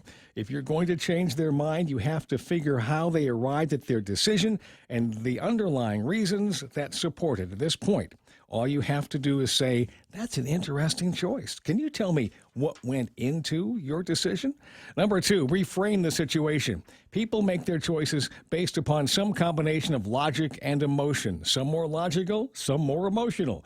If you've asked the right questions and they've given you honest answers, you'll probably understand where they're coming from. Now, you redefine the situation. Your choice of the XL300 widget maker is bold, especially considering the recent recalls they've had to make. How will you maintain production in the likely event the machine goes down? Maybe they didn't know. That's not disagreeing, that's reframing, and it may get them to rethink their decision. Number 3, introduce a better solution. If the other person has accepted your reframing, you then voice a different way to go that will accomplish the ultimate goal and avoid the problems raised in the reframing.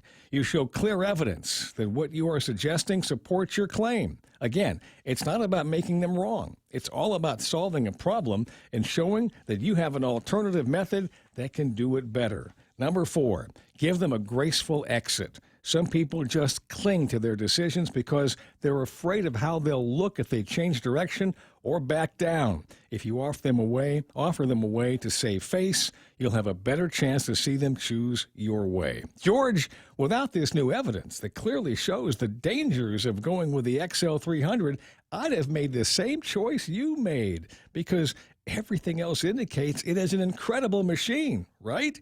First you agree, then reframe, then introduce your idea, and then let them save face if they change their mind. Arguing with someone is futile if their mind is made up. Using these 4 steps in order gives you a chance to introduce your information in such a way that most people will at least listen.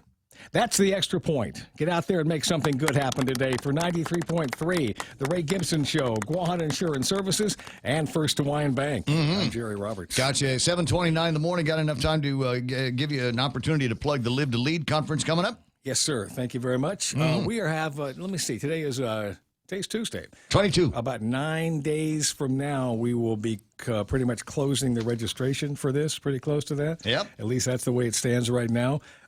We have seats still available. Registrations are good.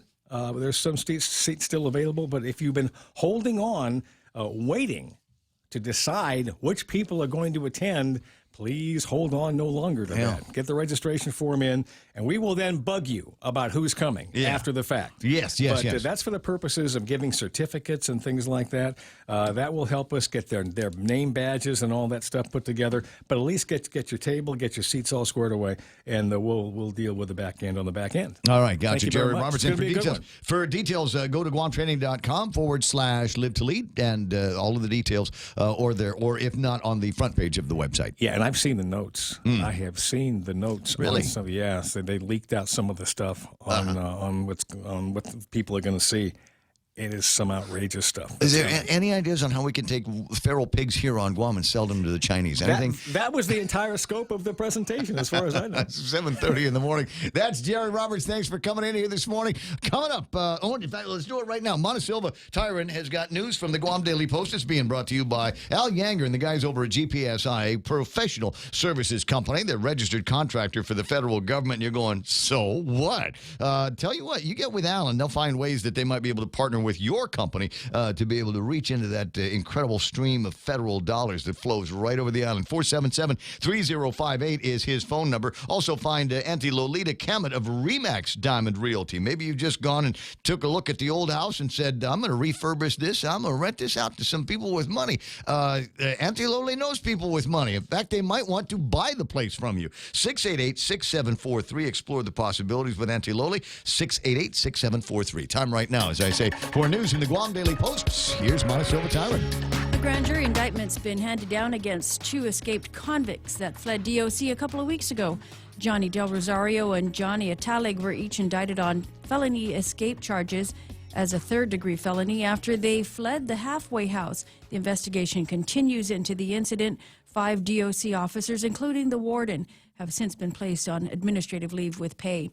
A 26-year-old woman charged with leaving her baby in the car last week, has been released from jail. Elizabeth Tysikin was at UOG on Friday afternoon when she allegedly left her 6-month-old child alone in the car. The baby was treated by the school's nurse and the Guam Fire Department medics who were called to the scene. The child was turned over to Child Protective Services. 1.6 million visitors have arrived on Guam, and GVB is touting this as the best year yet. The Guam Visitors Bureau seeing jumps in the Japanese and Korean markets. They report bigger spends by the travelers, totaling an estimated $946.5 million.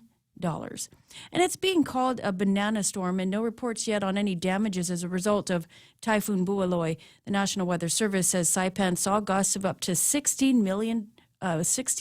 miles an hour, as it made its way past the island last night. It's currently 95 miles north of Saipan. It's moving northwest. And those are your headlines from the Guam Daily Post. I'm Ana Silva Tyrant. Gotcha. 7:32, and I've been asked to throw this announcement out a couple of times. GDOE Parent-Teacher Conference schedule is ongoing now. October the 22nd today, we've got elementary schools and Head Start PTC's Parent-Teacher Conferences taking place today. Tomorrow, middle school Parent-Teacher Conferences, and on the 24th, it will be high school parent-teacher conferences, with the exception of Southern High School and JP Torres Success Academy. Wonder why the exceptions?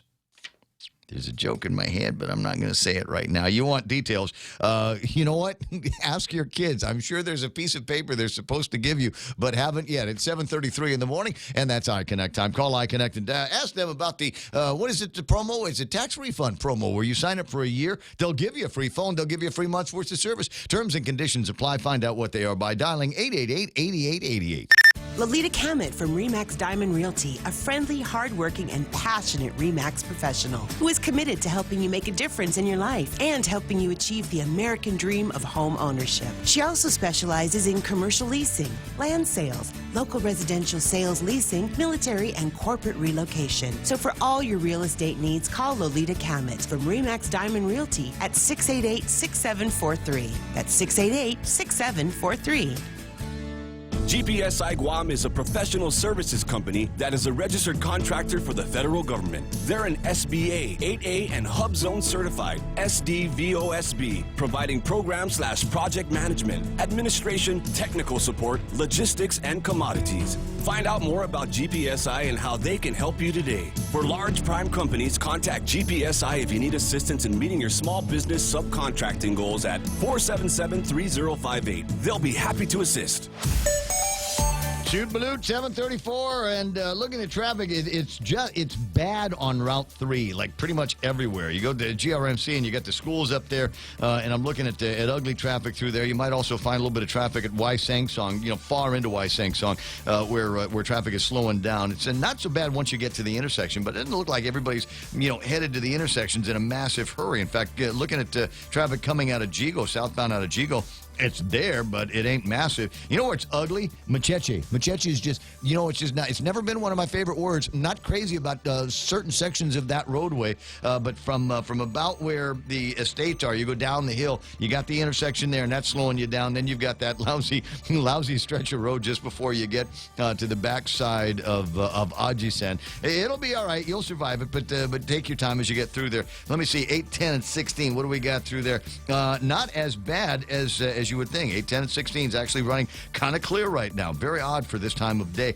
And then looking at traffic inbound on Marine Corps Drive into the downtown Agetnia area. Maybe a little bit of traffic in front of Auto Spot. There should be fewer cars over at Auto Spot because they dropped off $200,000 worth of cars yesterday at the governor's office for the police department. You see that? Oh, that's right. Yeah. I think are Those they are now nice. are they now the authorized supplier of vehicles for the government of Guam? I don't know, but they did. They did in the previous administration have a couple of vehicles that were dedicated to the governor. Mm-hmm. I think those go out for a bid, though. I'm For just the asking. governor and the lieutenant governor, at least. I think I'm just they asking. do. I know what you're saying. You're saying, Ray, you're just trying to make trouble. You are. I'm just saying, what? Just asking. 7:36 in the morning, and that is all the time we got for right now. Traffic here on The Point. It's a one-of-a-kind wine fundraiser. Guahan Sustainable Culture presents Wine in the Garden. The Hamamoto Gardens help support food sovereignty, security, and sustainability while sipping wines from around the world, surrounded by 50-some acres of beautiful farm and garden. Tickets are $75 each. Proceeds support education and outreach on how important, easy, and fun sustainable practices can be. Wine in the Garden is on Saturday evening, October 26th, starting at 5. For more details, go to our website, gusustainable.org, or call 687-6491.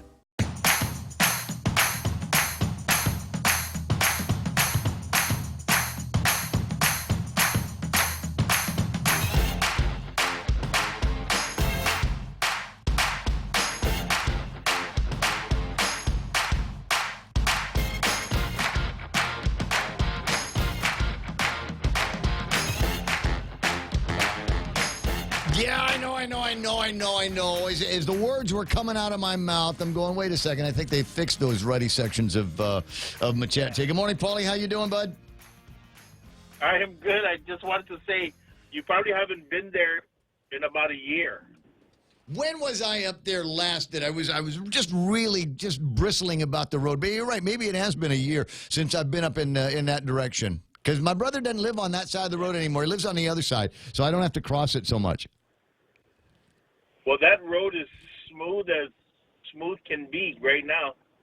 Really? Just wait till DPW gets over. I mean, just wait until GWA gets their hands on that. They'll fix that. Then they start ripping it up. But So from I think the backside of Ajisan all the way up the hill, it's completely redone. looking good. Okay, so the backside at Ajusen, it's one of those places, and I hate to say it needs an intersection, it needs traffic lights there, but it needs traffic lights there. Because I'm always trying to make a left turn because it's faster for me to get home if I go up Machechi and then down the other stretch of road up to Route 16. But it's hard to do that because it's kind of impossible when it's busy up there, and it feels like it's always busy up there. But yeah, thanks for the heads up on that. You're right. They did fix that stretch of roadway.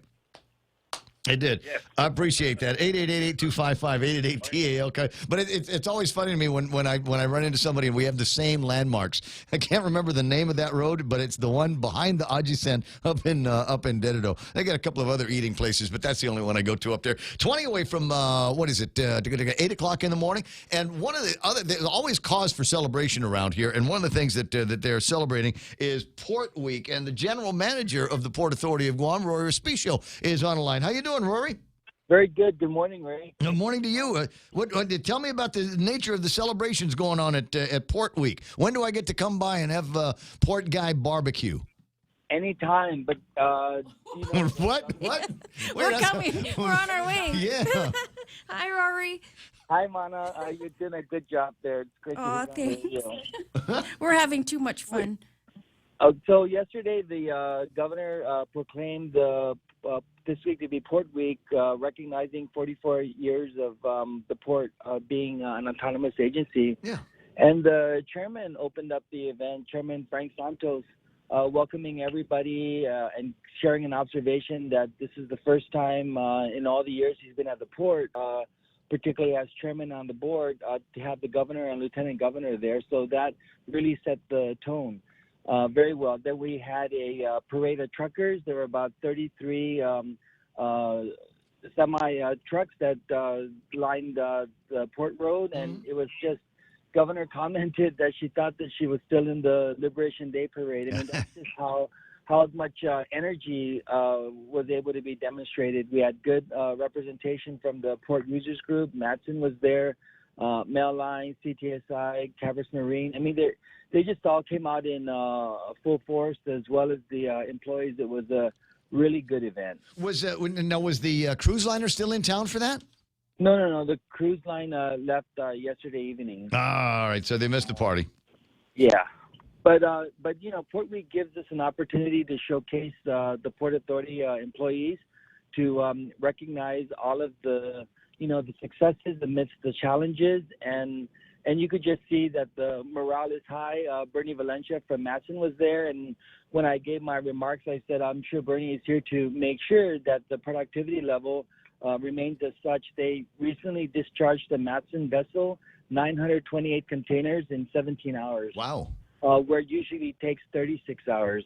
Then I said Ed Cruz is also there to make sure that the productivity level remains the same for mail lines. What once took 48 hours went down to 24 hours. Then when we got there, went down to 11 hours. We went as low as 6.5 hours, and now it's hovering about 10 hours to service those vessels. And so Governor Liu, in her remarks, she recognized the amount of work that the port employees are doing, their contribution to the local and regional economy. And her speech was just spot on to also recognize the record-breaking times it takes to discharge these vessels. She also talked about how it's her goal, the Langaro administration's goal, to have every single container inspected. And she recognized the $800,000 grant that she helped secure through the Office of Economic Adjustment to update our master plan. And included in that is to work with Customs to figure out how they can have their customs inspection facility. So just a wonderful show of partnerships, relationships, how much can be accomplished in a little amount of time if we just all set everything aside and work together and move forward together. Well, a couple of thoughts here. I attribute the record-breaking activities to having Dominic Munoz on the property now. Absolutely. And I mean that all is part and parcel to all the morale. Well, Dominic's a worker bee. I mean, if you bring somebody on like that, something's going to happen.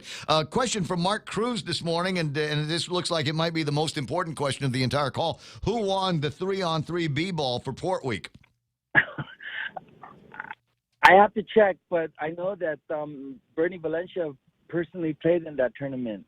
And there was also, she played basketball, she played volleyball. I think at one point they just called it a draw. It was that competitive. Really? All right, we'll see if we can find out. I've got a sports report coming up in another, half hour or so. Maybe somebody can get me the details and bounce them over in my direction. But talking about record-breaking or record-setting accomplishments, getting cans off of boats here. This is a big deal, considering that we've still got pretty old cranes over at the port. What's the next step in replacing those?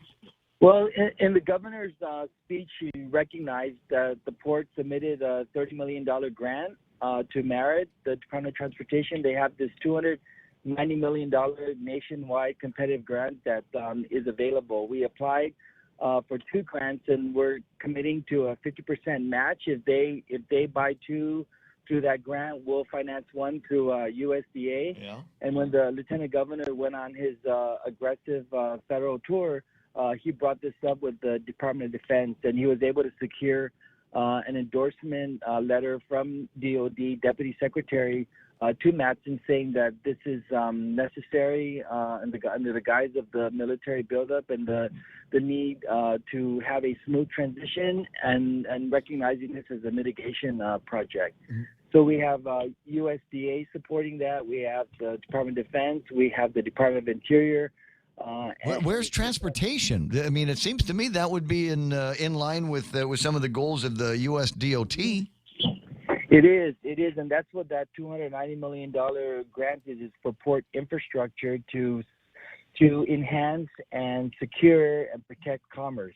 So along with saying that having a resilient and efficient port enhances, protects, and improves commerce on Guam and the region, we're also adding in that military buildup element to say that we need to have these cranes operational, efficient, in preparation of the buildup as well. So this is a whole of government approach, and we're all very optimistic that we might just be able to get this. Any word, any decision on where Rocio is going to land back at the port? Is she going to be able to get her job back in HR? What's your guidance been from legal on that? Well, as you know, I recused myself from the very beginning on the Port 7 issue just to avoid any perception issues. The board will make that decision, and they've been guided by an in-house counsel. They have a special board meeting today, and I'm not sure if that's one of the topics that's going to come up because I really don't know what's discussed in executive session, Ray, because I'm not in executive session when they make these deliberations. But nonetheless, I would get the directive when that directive is given by the board. 7:46 in the morning. A couple of other topics while I'm thinking about them now. Should congratulations be in order for you? Are you not now the national committee man for the Democratic Party of Guam? Correct. And generally, and Senator... I know it was a hard-fought battle in that election, you know. I mean, well, you know, in politics, right, you never take anything for granted. You were the only guy running for the job. Well, they could have been a write-in. Remember that? Yeah, I was pushing for it. I was saying we gotta do it. We gotta find the dumbest guy in the party and have him run against you, and then do a write-in campaign. But you know, your plan over the years to do that has not worked. I know. I'm telling you, the Democratic Party, for all intents and purposes, has done extremely well. Even at the time when Governor Gutierrez ran with Attorney Gumatauta, we secured 2 of 3 races, so that was a big victory. And Governor Gutierrez played a very important role in being a gubernatorial candidate to make sure that Governor Cabo focuses on his lane and his race, and we can do what we need to do to secure the other 2 races. But congratulations also go out to Speaker Wampat. She's the incoming chair of the party, and John Calvo Jr. And every single village has been represented through the Central Executive Committee. And so the Democratic Party plays a very important role in providing the infrastructure needed to get people active in the upcoming election. Well, it's not just our upcoming election. There's an upcoming presidential election coming up, and it's going to be this squad of people, right, that is going to be making the nomination on behalf of the people of Guam at the Democratic Party convention for who is going to get the mantle, who's going to get the nod to run against Donald Trump. Who does it look like so far? Who do you like? Well, this group, along with delegates, will be having a delegate election sometime next year. So they can go and pledge their votes. So it's a very, very competitive race now. You know, the national committee man and national committee woman, they are called super delegates, but I think they're changing it so that super delegates can pledge early on. I've been watching the Democrat debates, and you can always tell who the front runner is because that's who the rest pick on during those. Well, I'm going to tell you. People ask me, "What do you think won the debate?" And I'm going, "Well, based on what I looked at, Trump won the debate so far. It seems to be going in that direction." One last thing, and this will help segue from the conclusion of this conversation to the next conversation. You mentioned Governor Carl. He's on the other line, and I wanted to reach out to him to get his thoughts about the passing of just an iconic Democrat in this town, and that's Uncle Ken Perez. Yeah, my condolences go out to his partner Lori and their children. Uncle Ken has really been absolutely intelligent. He's provided mentorship along the way. He stepped up to be party chair, but before that, he also stepped in to be in the Guam Election Commission when very few people would step up to run for these offices that are paid zero salary. Uncle Ken will be missed. He started off at the port, then he went to GPA, and he's always someone that I run to from time to time to seek advice and counsel on. And he's an excellent writer, and he's very methodical in his thinking. It's really been it's going to be a great loss to the community, but also I'm sure his family will surely miss him. I know I'll miss him as well. Yeah. Just the institutional knowledge was significant with him, and as Mon and I were talking, an interesting sense of humor, and I used to take a great deal of joy in finding ways to make him laugh and otherwise just titter. We've got some great conversations that we've had on emails and WhatsApps and things like that over the days, and I certainly am going to miss him as well. Roy, I appreciate the time, and congratulations to all of the members of the Port Strong family. Congratulations on Port Week. Thank you, and all the successes belong to the port employees, and that's why they're all Port Strong. That's a good leader. We'll leave it at that. I'll talk to you later. Roy Respicia over at the port. As I said, former Governor Carl T.C. Gutierrez on the line right now, and some observations and some thoughts on the passing of Ken Perez. And I figured it would be appropriate to bring him in because I think Carl Gutierrez might be one of the handful of people that ever fired Ken Perez over all of these years. Good morning, Unc. Good morning. Thanks, Ray. Yeah, we really lost an iconic Democrat here in Guam. I mean, Ken Perez was not only a critical thinker, but he was like a walking almanac. You know, I mean, he embodied all of everything. He's about 5 years younger than I am, but he's been almost in every position conceivable in the government, and he saw the transition of the government of Guam at a young, early age. So. He was really one of those guys that just doesn't give up. And I know you mentioned something about me firing him, but that was caused by somebody that's not here on the island right now. Well, I remember back in the day, a little bit of a controversy, obviously, because he was working for Madeline Berdalio, and you're right, there was a dust-up somewhere, and it seemed like that was the only recourse was to eliminate him in that position there. And I recalled it was grounds for at least a little bit of I don't want to say discomfort or unpleasantness, but I don't know. I'm sure that the relationship between you and Auntie Madeline has recovered since then. I don't know, but let me tell me something. How witty Ken was, and I'm surprised. You know, I'm really surprised that about 15, 16 years ago, Ken really became ill and was at Guam Memorial Hospital, and a lot of people thought he was not going to recover. And I was told that your arch political enemy is up there and he's not doing well. So I went up and visited him. Yep. Walked into the room, and there he was, like sort of on that lounge chair, and he was kind of nodding off, and Rose was there fixing up the bed. So they were kind of shocked that I walked in, and I kind of tapped Ken, and you know, we had some pleasantries and wished him well, and I left. And about maybe 3 weeks later, I was talking with somebody, and he said, "Oh my God, guess what Ken just said?" I said, "What?" He said he said he was sleeping, and I walked into his room at Guam Memorial Hospital. He looked up, and he thought he died and went to hell when he saw me. So he and I talk about that all the time, and you know, we laugh about it. But Ken knew me since I was like down at Santa Rita, trying to courting Auntie Jerry back in 1963. And so he knew me well, and he liked to tease me a lot. That sometimes he said he saves me from getting beat up out down in Santa Rita, you know, by the young boys there. Well, the thing about him, and it always looked at it as indicative of the nature of the Democratic Party on Guam, and not everybody in the Democratic Party agrees one way or the other with the direction of the party, the direction of the campaigns, and things like that. And rather than fight things out in private, I always found it personally amusing for me because the Democrats fight out in public where everybody could see it, and Ken was not one like you to shy from a fight. I mean, if there was a scrap worth getting into, let's get into it.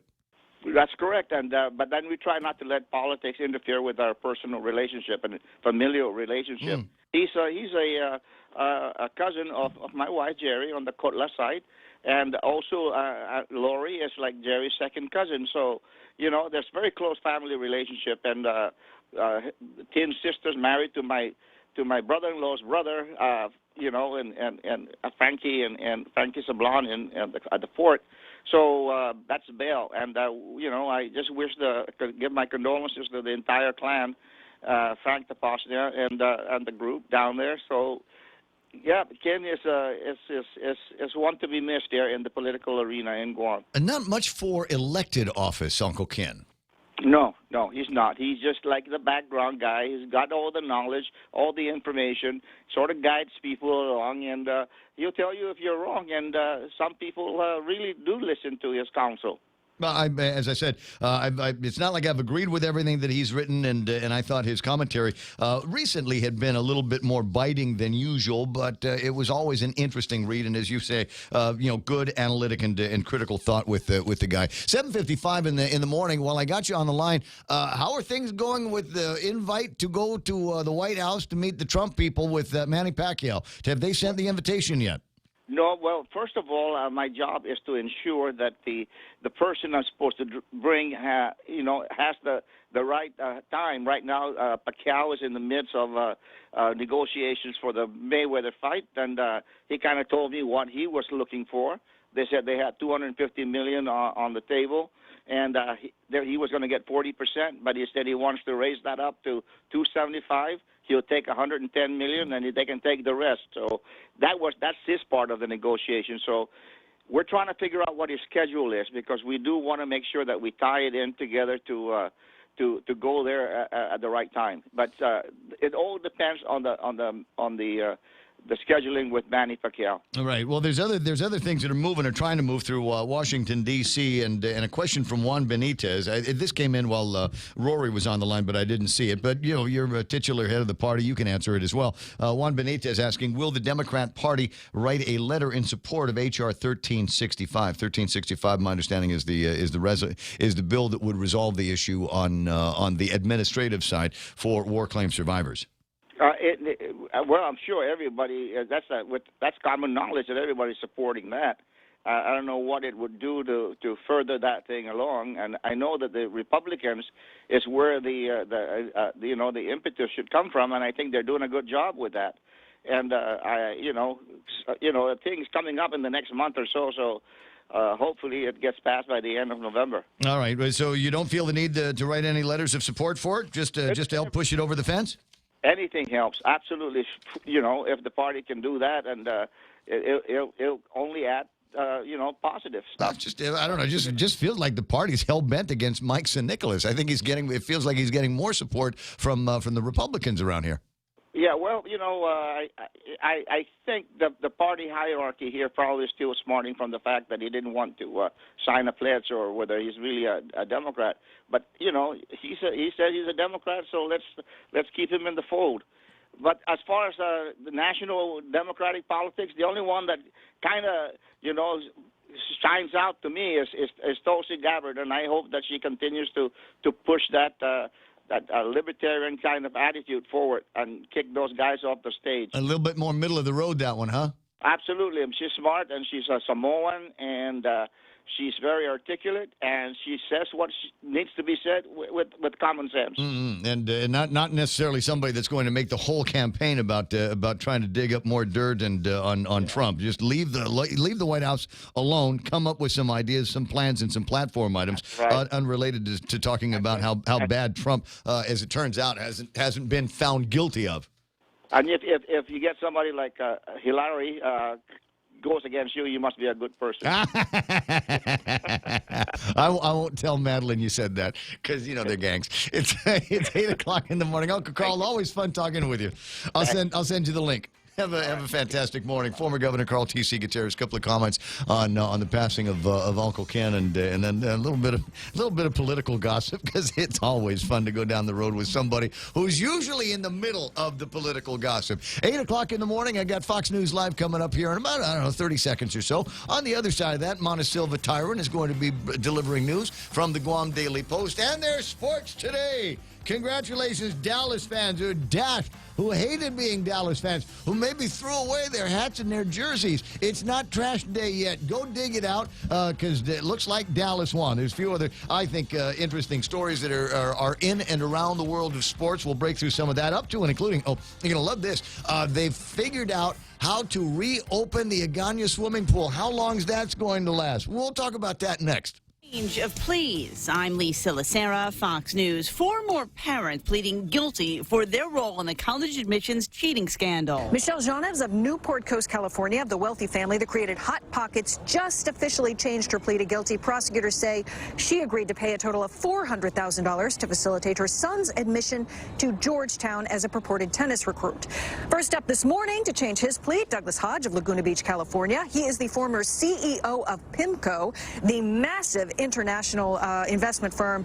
Court documents show Hodge agreed to pay ultimately more than $500,000 to get his daughter and his son into USC as athletic recruits. Fox's Molly Line at the federal courthouse in Boston. Manuel and Elizabeth Enriquez of California accused of paying $400,000 in bribes to get their oldest daughter into Georgetown and are accused of paying to help two of their daughters cheat on admissions exams a total of 4 times.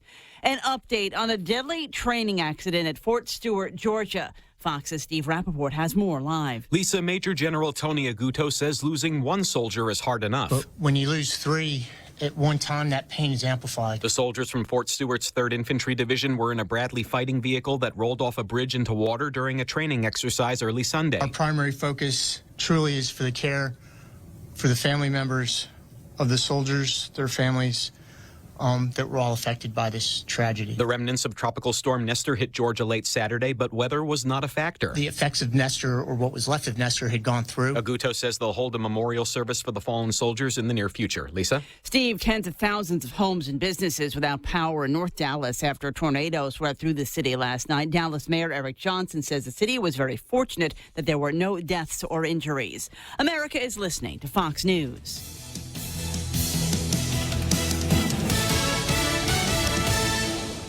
Want to grow your business? Start a new venture? Or stay ahead of the competition? You can. With Docomo Pacific Smart Business Solutions tailored to your specific needs and ambitions, you can do it all. Partner with a network with best-in-class network coverage, state-of-the-art communication platforms, and a team dedicated to providing you with premium support. Call 688-2677 to start your journey to success today.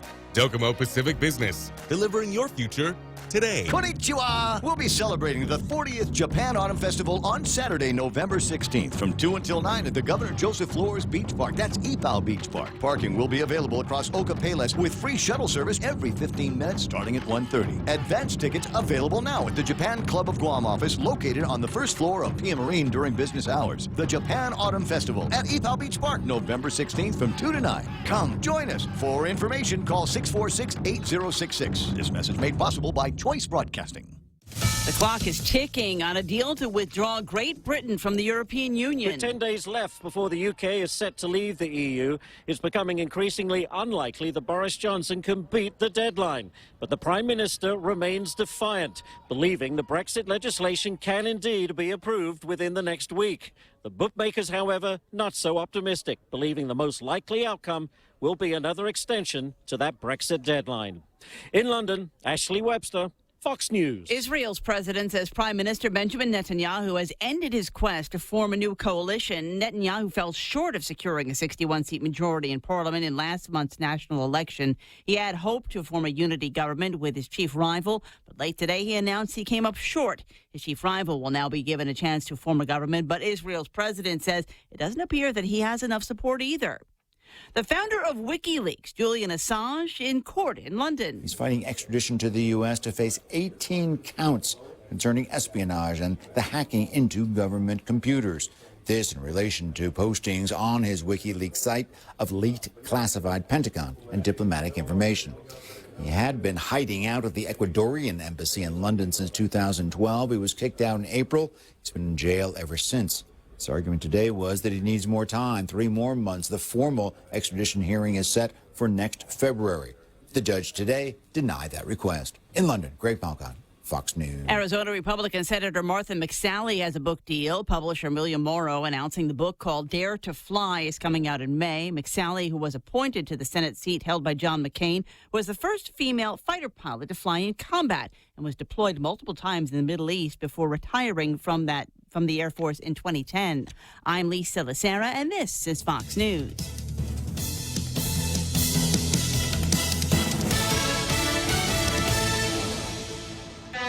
Here at APL, our core values give the company its heart and soul. Whether it's connecting your business with our global network through our newly enhanced service or investing our efforts into giving back to the community, APL is committed to serving you. We humbly honor the opportunity to find innovative solutions for you and your business. To learn more about our enhanced service, call 588-4651 or visit www.apl.com/Guam for more details.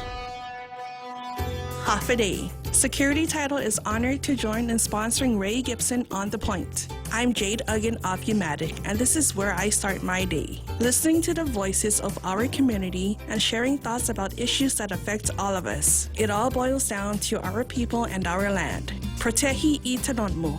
Protect your land.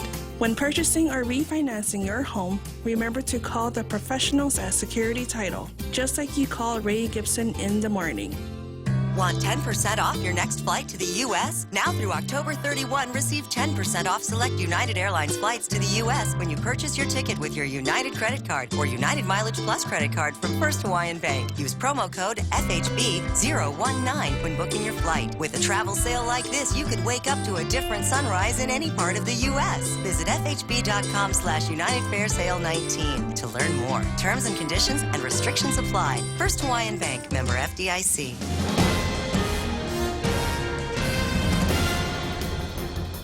Half a day and good morning, Guam. It's 8:06. Here are some of your top stories from the Guam Daily Post. In his continued effort to ensure all government employees are held to a zero-tolerance standard for illegal drug use, Senator James Moylan has introduced Resolution 236. Moylan says the legislative branch, unlike the executive branch and judicial branches and many private businesses, does not practice a drug testing policy as part of a condition of employment. Senator Regine Biscoe-Lee, in response, reiterated that employees' constitutional rights must be protected and noted that senators already have the ability to vet and monitor their employees. The new resolution calls for the Guam legislature to adopt all applicable provisions of the Department of Administration's drug-free workplace policy, which requires a drug test as part of hiring a new employee. Moylan says testing isn't required for senators, but they can certainly volunteer to take one. A cannabis test wouldn't be required, according to the resolution. This modified resolution addresses the concerns raised by Lee, who was critical of the resolution, saying the suggested drug testing is unconstitutional and would violate employees' rights. Additionally, employees tested under the program could file costly lawsuits against the legislature. If the resolution is adopted, the Committee on Rules would have up to 10 days to identify the applicable provisions of DOA's drug-free workplace policy and promulgate the policy for the Guam legislature. A former Guam National Guardsman, Anthony Nirarois, was sentenced to 1 year and a day in federal prison. Nirarois pleaded guilty in 2016 to theft of government property and wire fraud. He was accused of stealing nearly $20,000 from the Department of Defense and of aiding and abetting his co-defendant, who was sentenced to 3 years of probation. Both are among several implicated in the Guard Recruiting Assistance Program, which offers monetary incentives for recruiting folks into the U.S. Army National Guard. Nirarois, who is currently using his GI Bill to attend classes at UOG, has asked the court to allow him to self-surrender to the Bureau of Prisons after the semester ends. He's also asking to serve his time in Hawaii. He was also ordered to pay a restitution of $42,000 to cover the total loss to the federal government. Elsewhere in the news from the Post, the two inmates who escaped from the halfway house at the Department of Corrections earlier this month have been indicted by a grand jury. Johnny Del Rosario and Johnny Atalik were each indicted on charges of felony escape. On October 9th, the corrections officer was conducting a head count and reported the two men missing from the facility. 5 DOC officers, including the prison warden, have been placed on administrative leave with pay in connection to the escape investigation. That investigation is ongoing. The government of Guam will be filing an appeal in the U.S. Supreme Court on federal court the ruling on the Guam plebiscite law. In July, the Ninth Circuit Court of Appeals upheld the district court's decision, which struck down Guam's plebiscite law as unconstitutional because it's race-based and in violation of the 15th Amendment. The governor said that she'll ask the Guam Attorney General, Levin Camacho, to appoint Attorney Mike Phillips and Senator Therese Churlahi to lead the effort in the U.S. Supreme Court. The initial lawsuit was filed by Air Force veteran Dave Davis, who was denied when he tried to register to vote in the non-binding plebiscite on Guam's political status. He was a big part of the island's politics and dedicated his life to public service, and today friends and family mourn the passing of Ken Perez. Perez was the chief of staff to Madeline Berdalio and former Democratic Party chairman. He was also a commissioner on the Guam Election Commission. He died yesterday at the age of 73. More news after this. Hulu is all your TV in one place, plus more. Watch thousands of hit shows, movies, and award-winning Hulu originals for only $5.99 per month. It's TV without the cable contract and the freedom of on-demand streaming. Get current network shows from ABC, CBS, NBC, and Fox, and binge watch every season of your favorite cable shows. Premium Hulu viewing is brought to you by Proline Automotive and AB Sports, Guam's store for Nike. To advertise on Hulu, call Choice Digital at 989-0042. Did you know that home loan rates have plunged again? Would you like to take advantage of these lower rates to help lower your monthly payments? Refinancing doesn't have to be for another 30 years. It can be for 10, 15, or 20 years. It's up to you. Reduce your monthly payments. Pay off your loan earlier. At Bank Pacific, where we're open to closing your loan in a hurry. Bank Pacific, where others put branches, we place roots. Equal housing lender. Credit conditions apply. It's been a good last couple of months for the Guam Visitors Bureau. In fact, the last 2 months, they've seen new record-setting numbers, helping Guam achieve its best fiscal year to date. A total of 1.63 million visitors arrived on Guam. According to GVB, the tourists are also spending more money. Based on the latest average on-island expenditures, the economic impact for fiscal year 2019 was an estimated $946.5 million. That's 52% higher than last year's spending. Part of the boost in arrivals can be attributed to arrivals of additional flights, 119 flights, that is, from Japan to Guam. The Japan market demonstrated a substantial recovery with 53.6% increase when compared to last year. South Korean arrivals increased 6.3%. And the Department of Revenue and Taxation will mail out 562 tax refund checks totaling approximately $1.5 million this week. The checks will include those that were already garnished and those who filed error-free returns on or before April 27th of this year. The Agana pool opens up today. The Department of Parks and Recreation says a contractor has completed the work on the damaged filtration system. They'll be able to open. The hours of operation will be reduced, though. Starting today, they'll be open from 7 a.m. until 11 a.m. and 3 to 6 p.m. open Tuesday through Sunday. And those are your top stories from the Guam Daily Post. Here now is Ray with your weather. Partly sunny in the morning, then becoming partly cloudy. Isolated showers later on. Southwest winds 10 to 15 miles an hour will shift to the south and decrease to about 10 miles an hour tonight. Highs around 88 degrees. Overnight lows 78 degrees. Sunset hunters.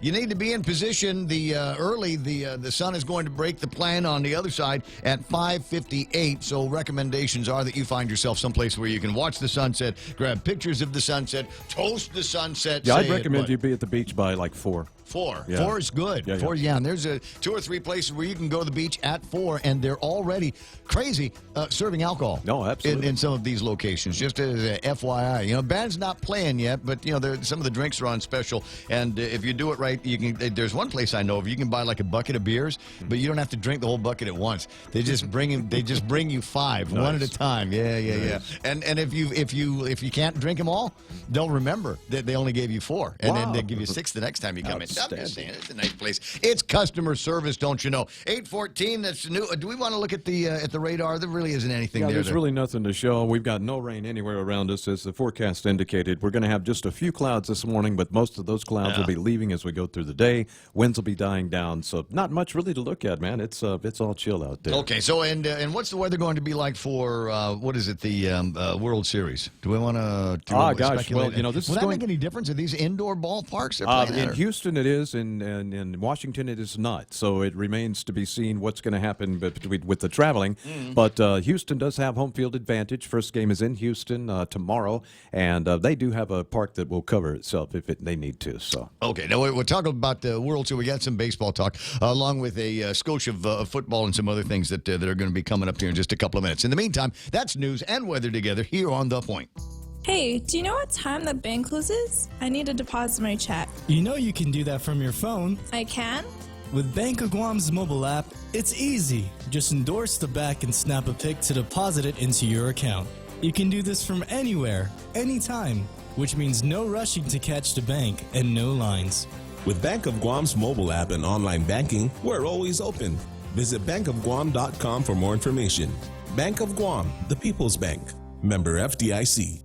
I know that's nice the way they make it smell like eucalyptus, even though it's not really. 8:15 in the morning. That's what do we got? Got to take care of some important things. Messages. There we go. The portion of the Ray Gibson Show brought to you by American Medical Center. 3 locations to serve you: Upper Tumon, Mangilaw, and Oka in Tamuning, right next to at the corner, if you will, of the hospital. You make that turn coming in from where from Jonestown. You make that turn, and then you're going like towards the emergency room. No, that's right there by my place. Right there at the corner. Yeah. So if I get in trouble, I can just walk that's right the place over you to go. AMC. That's the place you go. Anyway, so call them first, 647-8262 for American Medical Center. Portions of the program also brought to you by Mescla, where they're cooking up an iconic Taiwanese dish, boneless chicken sauteed with ginger, chilies, star anise. They got scallions in there, basil, green beans, and a sweet soy mixture. They'll put all that together. You figure out what starch you want at Mescla in Agana and now in Tumon at the Grand Plaza Hotel. For reservations, call 969-2652. Ray Gibson Show also brought to you by American President Lines, global presence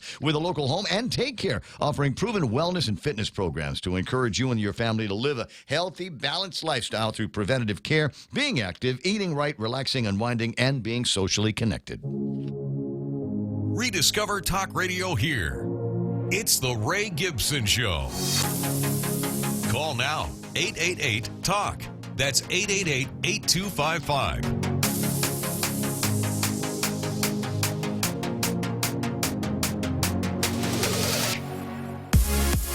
It's another glorious day. I don't know if you saw the sunrise this morning, but it was just it was intense. I got all kinds of people from all over the island sending me pictures of their sunrise this morning. I want to say thank you very much. A bunch of different ways that you can communicate with the program, and using the WhatsApp to send in what you think are glorious parts of our life here on Guam. Absolutely welcome it. What is it? 988-5874 is our WhatsApp telephone number. And like I said, happy to hear from you whenever you want to. It's time to launch into a program where we like to talk about we're pretending to talk about sports. Sports may come up, but the rest of it sometimes can devolve into just, it's kind of sporty, and we can make it part of a sports conversation. Renee Logie is in the studio with me from the Outrigger Hotel. Good morning, Good Renee. morning. Are you feeling better today? No. No. When you put some of that stuff on, I gave Renee some stuff that my only warning was, don't use this at the office. Otherwise, they're going to send you for an early drug test over at the. So you might want to just it's either that or go overboard on whatever other fragrance that you're wearing these days. So football pick'ems, and today I'm delighted because I was iffy. I was on the fence of this Dallas-Philly game because we've seen how Dallas has been playing recently, right? Yeah, but they pulled through. Yeah, they pulled through. Yes, it was a nice 37-10 in that game. Impressive 63-yard field goal in the middle of that game too. I didn't catch any of the game. I was just looking at it this morning. Frankly, my notice that Dallas was winning was somebody posted a meme of a guy getting his Dallas Cowboys jersey and ball cap out of the trash. Oh. And hey, they must be winning here. And sure enough, they did. Mike? Yeah, well, they should have just left it in the trash. The guys haven't been to the Super Bowl in 20 years. Oh, ow, ow, ow, ow, ow. I'm not sure if they're going to be able to make it this year. Look, I'm from fan. Houston. There's no love lost between us and the Dallas guys. The Dallas guys, yeah. So it's like that. Dallas, though, we did come through. I picked Dallas. You picked Dallas? Yeah. All right, Mike, did you Yeah, I pick picked them. Dallas? Yeah. I knew they were. I felt like they would handle them, especially at home. That's why I said I gave them home field advantage if nothing else. But they made it look a whole lot better than that. So, well, as I said, I was kind of iffy on this. You know, there was at least a decent spread on the projections, so I wasn't sure how it was going to happen. But happy that they did. That brings my total to 9. What's yours? Oh, mine's at 7 right now. I've got to get Patriots today, which I think they'll beat the Jets. That's a kind of a given. So I've got New England. But I will say this: if the Patriots are to lose a game, this would be the one because it's in New York. Yeah, it's in New York. They've gone 6 games. They're kind of on cruise control. They might let down emotionally just a little bit for this game, thinking, we got these guys. And when that happens, the Jets they're trying to win. So and the Patriots, they've already got such a big lead in the division, and the Jets actually are a little better than they have been the past few years. So again, I would not say it's a gimme, but I still got to go for the Patriots. Right. So looking at the pick'em, the overview on the pick'ems, and normally I wouldn't bother with this, but I think I'm still in second place. Actually, there's a a tie for second place. Ming the Merciless at number 1, and he's 10 victories ahead of anybody else. I mean, he's gonna have to either leave the game for a couple of weeks and give everybody else a chance to catch up, or lose a whole bunch of them. But it's a series of unfortunate events. And I think that's Nate Horn. He and I both have 68 apiece. And so I'm hoping that the tiebreaker, I don't know, and maybe I shouldn't say what I did on the tiebreaker because that game is still 24 hours away, right? No, it comes up at that's right, 10 o'clock. today, doubleheader. All right, so today it's going to be, I'm assuming that the Patriots are going to win, and you got to put in a number what their score is going to be. I see. So how's that work? Do you have to get it dead on or closest one without going over? No, I think it's just closest one period, over or under, doesn't matter. But the closest in the difference of the points, I think, is how they do it. But they don't actually say.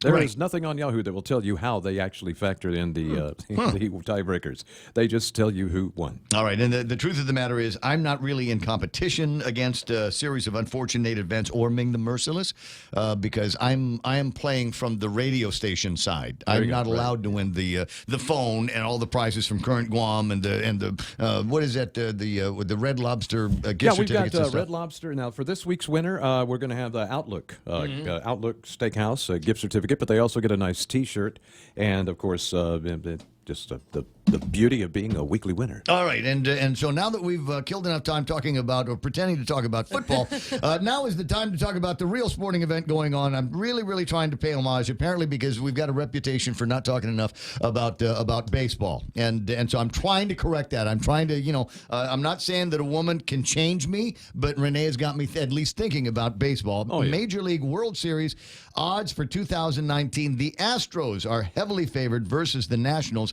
in the Fall Classic. Anybody buying that in the room? I'm not. I don't think it's I don't think it's a given at all. Back to the World Series in 3 years. Yeah. That's our second time. But these two teams, out of all of the teams that could have been competing in the World Series this year, I believe these two teams are the most equally matched. And it all comes down to the starting rotation. And I give that edge to the Nats, really.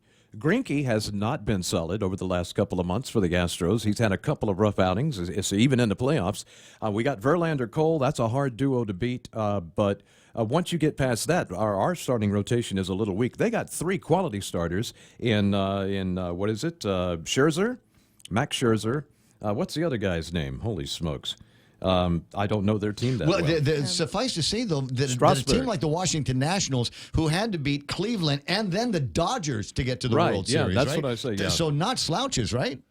Yeah, they beat, who did they beat? They beat the Cardinals and the Dodgers. Yeah, St. Louis, yeah.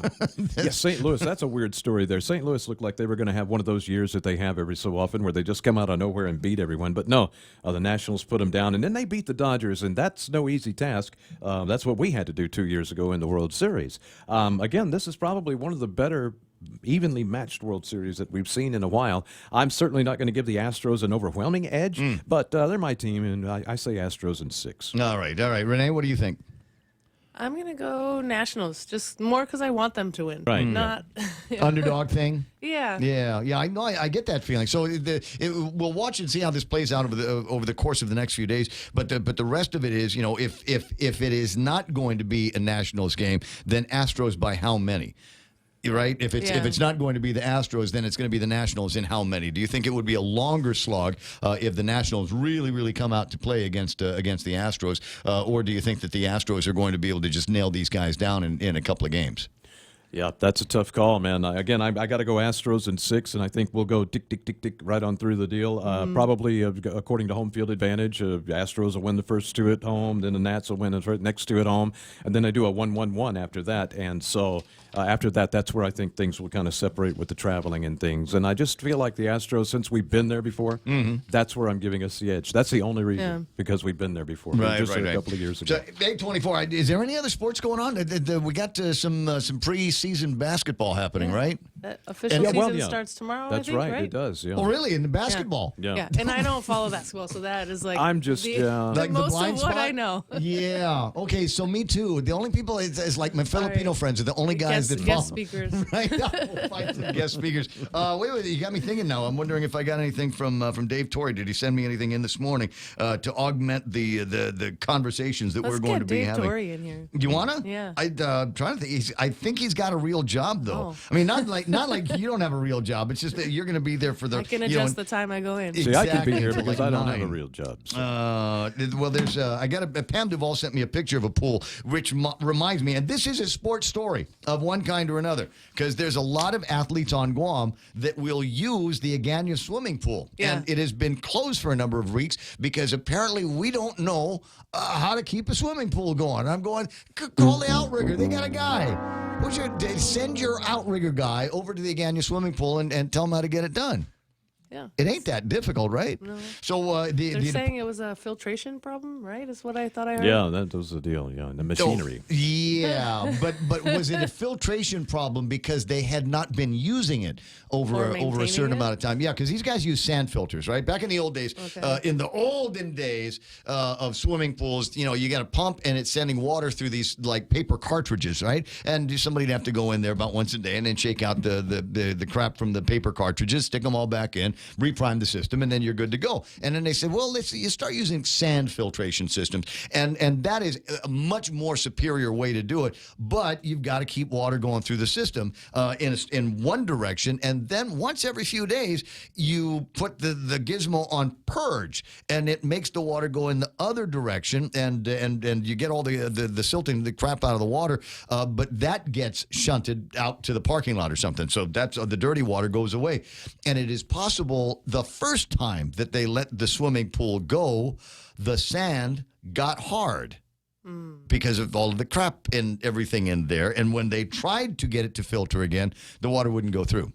And so they said, ooh, we'll just keep shocking the pool until somebody notices. And then all of a sudden, a bunch of kids that are supposed to be training for the 2020 Olympics go there, and they can't open their eyes in the water. And even if they did, they couldn't see where the turns are supposed to be. So they shut the thing down.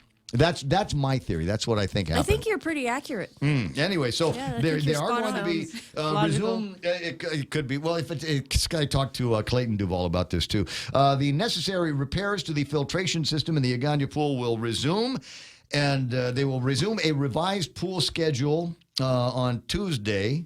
Pool hours are now 7 in the morning until 11 o'clock in the morning, and then 3 to 6 p.m. Tuesday through Sunday. Due to the temporary reduced filtration rate, pool hours were reduced accordingly, pending replacement. The replacement now of the sand filtration system. So that's what we've got going on. I think they've got some basic filtering going on, but that works. Swimmer? Do you swim? No. No. Some of my triathlete friends are trying to get me to and we've got triathlete friends, right? And I think you and I tell them the same thing, because everybody says, "Oh, Ray and Renee, you guys should be you're great runners, and everybody likes you. You should be in the triathlon family." And I go, "But I don't want to buy a $5,000 bike, or wear that shirt, or get the helmet and the thing on. I'm just not a bikey guy, right?"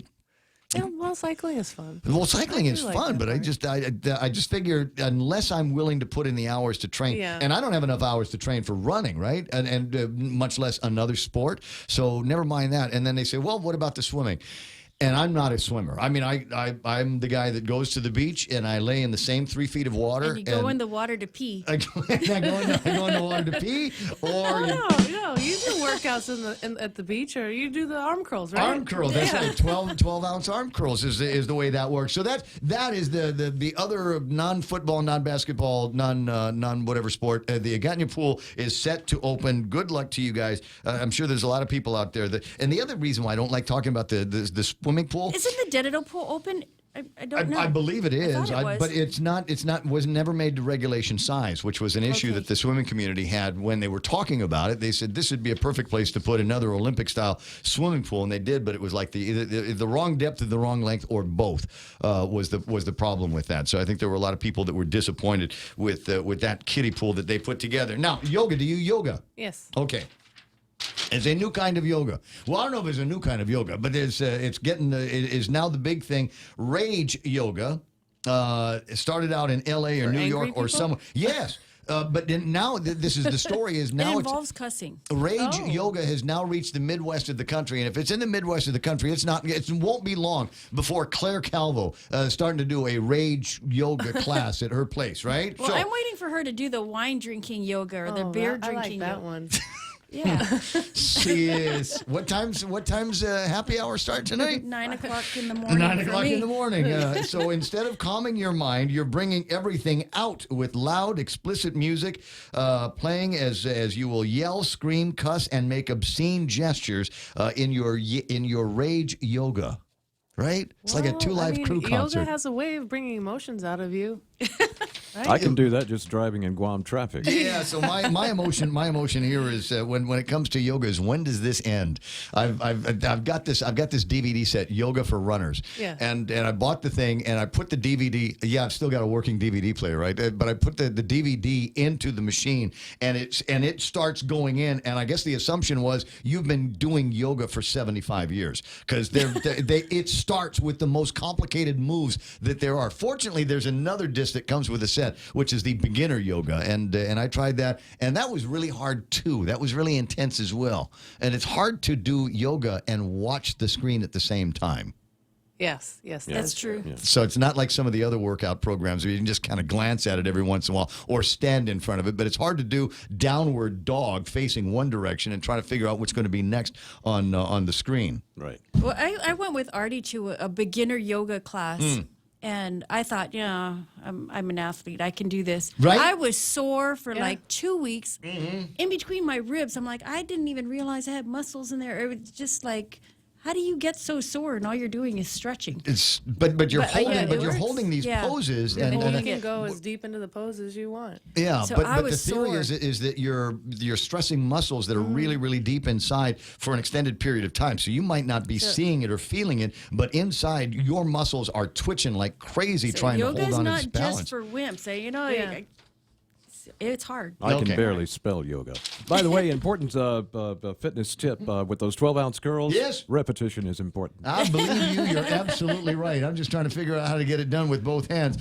Tim Kanata is online. Valine Iriart is there. Good morning, Kitty Cat. Nice to see you. Valerie Bloss is hanging out. I was talking about Valerie. I wasn't talking about Valerie. I was talking about the plaza where she works, where the mescla is. So glad to have you there. Daryl Taggarty, something about another stellar example of GovGuam maintenance. Yeah, we're talking about the swimming pool. Ought to be one of those things. Did we just give these guys over at DPR a chance, like, what's it been, 10 months? To run the swimming pool, and it's been closed more than it's been open. Okay, we're going to give it to somebody else. We'll give it to DPW can take care of it, or assign somebody over at GWA where their business is keeping water clean. Don't you think maybe they would be the right guys? Just in a pinch, just until we get a better. Unfortunately, I'm sure we still owe them some amount of money. Now, quick question before we get into into headlines. Is it okay to put up your Christmas decorations now? Oh, boy. No. We See, haven't even gotten past Halloween. I'm a Halloween person, so after Halloween, maybe that's questionable. But if you go to Home Depot, you get the best of both worlds because you got Christmas on the left and Halloween then on the side. right. 40% of those surveyed believe that now is okay to put up your Christmas spirit and your Christmas decorations. And whatever you do. 43% of Americans think it's suitable to put your holiday decorations up before November 1st, which is obviously right after Whatever Halloween. you do, don't start playing the Christmas music. I can know tell you Scrooge, this. but I don't like I was in a movie theater in the Philippines, and all of a sudden, here comes the what's his name and the entire catalog of his holiday songs. It sounded like RD was in there singing the thing. It was all these holiday tunes, and this is like September the 1st. Wow. And the beginning of and Mike knows what this is. It's the beginning of the Burr month. So well, in the Philippines they do really go all out, and it starts around the Thanksgiving time, where you start seeing the paroles go up and the decorations go out throughout the city. It's just a beautiful sight, but they don't make a big early. deal. In the Philippines, they make a big deal about Halloween. Not really. I mean, some people do. But it's more like it is here. It's more of the religious aspect of it, the Day of the Dead and that sort of thing. And everybody leaves Manila, before the 31st, so they can be back in the province keep in at mind, the cemeteries. Philippines. The Philippines, they're pretty well kind of Americanized culturally. So there's a lot of folks that But get you into know it. what? We spent Thanksgiving last year in the Philippines, and they do not eat turkey for No, Thanksgiving. because that's an American holiday, and Yeah, so they yeah, don't they care don't. anything about that. All right, and whatever the last thing is, Certainly. Howard James Howard says, "Let it snow, let it snow, let it snow." Rico Blancaflor says, "Once it's on sale at Home Depot, it's okay to put up the decorations," and maybe that's how our culture is changing these days. Renee, what are we doing at the Outrigger today? We're going to have lunch at Palm Cafe. We have a local discount Monday through Saturday, 20% off. Nice. Okay, and then as we say, happy hour starts whenever you get there at the Bamboo Lounge and all of that stuff. And if you are looking for a good place to watch the sunset, I can recommend that you go to the Bamboo Lounge. I'll put it this way: am I allowed to take my drink outside to go watch the sunset? Well, yeah, we serve on the Tossie Terrace. It's the area right outside the Bamboo Bar. All right. Thank you for answering the question. 8:35 in the morning. That's the spot to go to for sunsets and happy hour tonight. Renee Logie will meet you down there. Montesilva's got headlines coming up next. Live the balanced lifestyle. Take Care Insurance offers proven wellness and fitness programs to encourage individuals and families to live a healthy, balanced lifestyle through preventative care, being active, eating right, relaxing and unwinding, and being socially connected. They have the island's largest offering of free fitness classes and health education programs for all ages. Join the movement. Follow them on Facebook and Instagram or visit takecareasia.com to learn more.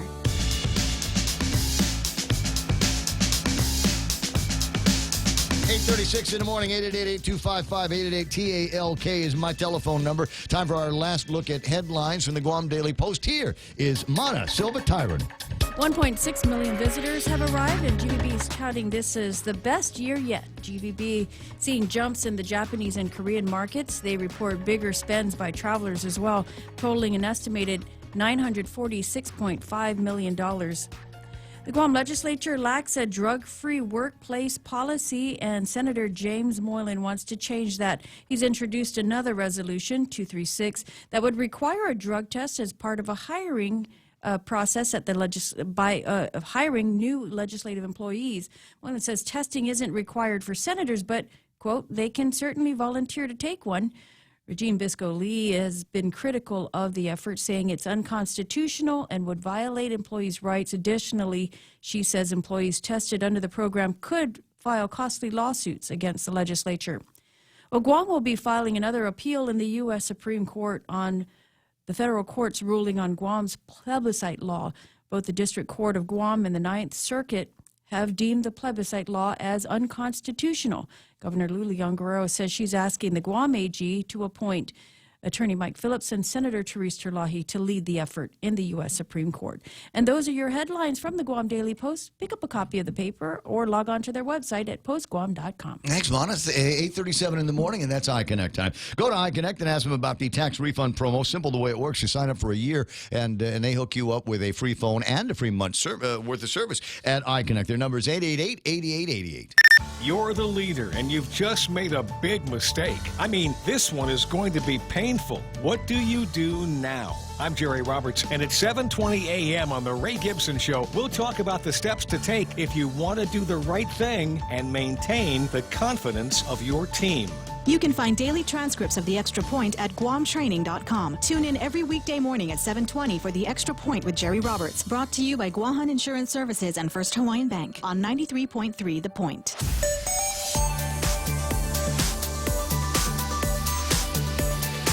It's 8:38 in the morning. Yes, WhatsApp me with all kinds of cool information. 988-5874, 988-5874. Don't see anything major happening on your roadways, just intersection traffic between here and wherever it is that you need to go. Looking to Big Navy. It's usually busy around this time, and it is. Looks like there's a little bit of traffic of folks trying to get out of the Nimitz, up the Nimitz Hill area, just past the cemetery. Wonder what's going on there. Maybe an early burial or something like that. Might see a little bit of traffic coming up to Nimitz Tower and that area, which maybe got me thinking, yeah, maybe there is a big funeral that's going to be taking place up there. If there's traffic over at the intersection and traffic on the way into the cemetery, could be, right?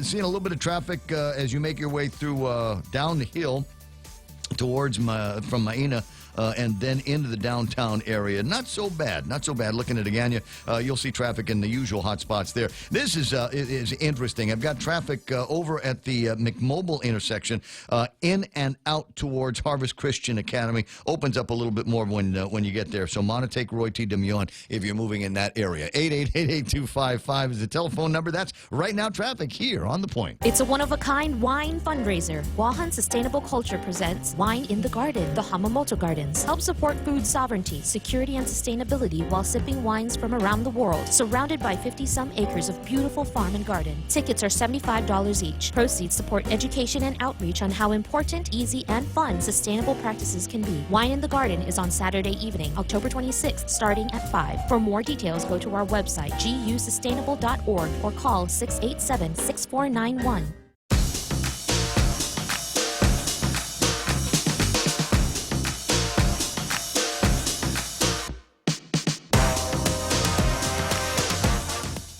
I don't know, every once in a while you take a look at some of these, what we call kind of almanac information, and sometimes I look at it and go, well, that's interesting, and sometimes I look at it and just go, well, if he's that old, how old am I?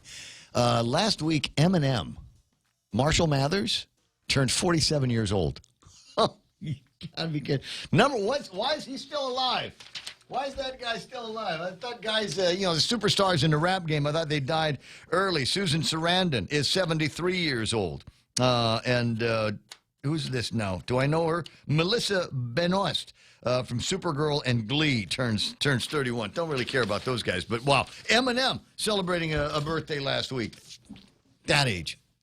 Do any of you even remember 47? Just while I'm thinking about it. 8:41 in the morning, and taking a look at some of the items in the table of contents, because it is time to go back to at least a little bit of that kind of talk radio. Now we're done talking about headlines and done talking about sports and business and things like that.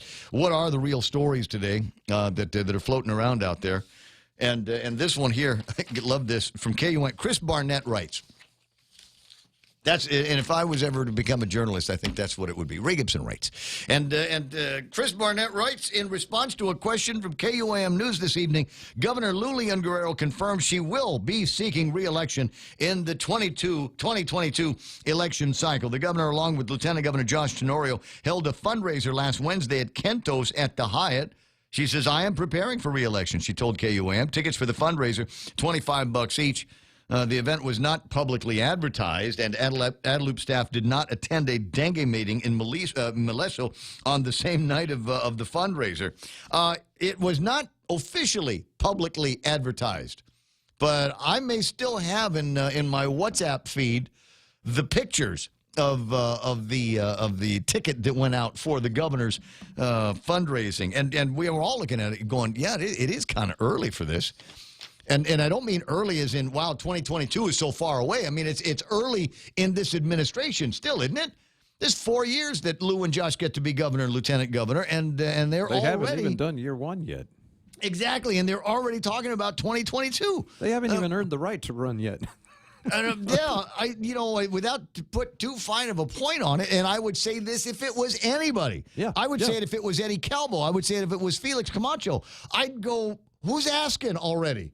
Who, at this point in any administration 10 months in, is just so in love with any administration 10 months in that they say, oh, please, will you run again? Yeah, you should wait at least till the halfway point, and even then that might be just a tad early. Yeah. I wouldn't want to play too much around. So here's the problem with this. I'll let you fill in the blanks in your own heads on what you think the problem might be is. But the problem here now is that since they have come out and said they are definitely going to run for the same office in 2022, because they have done that now, everything that they do at Adelup, when they get around to starting to do things, everything that they do will be perceived to be part of a gambit to retain office in 2022. Everything there will be done so that it looks like you are trying to swat away any kind of competition, to neutralize any kind of competition for the office from both without your party, from the Republicans and the Democrats as well. So basically, this everything will be seen as a blocking maneuver. So if some really, really sweet starts coming out from, say, Tilena or Therese or Regine or whoever over at the legislature, any veto of their measures is going to be seen as, well, they're my potential competition. I can't let that fly. Well, speaking of competition, maybe Yes. this is just a ploy to try to draw out the Republicans into saying who they are going to put up before them at that time, as if the Republicans even know at this point. Well, You've mentioned a couple of names. Okay, so and I'm fond of saying it, and I'm just sort of kidding when I say it, sort of. But Mary Torres.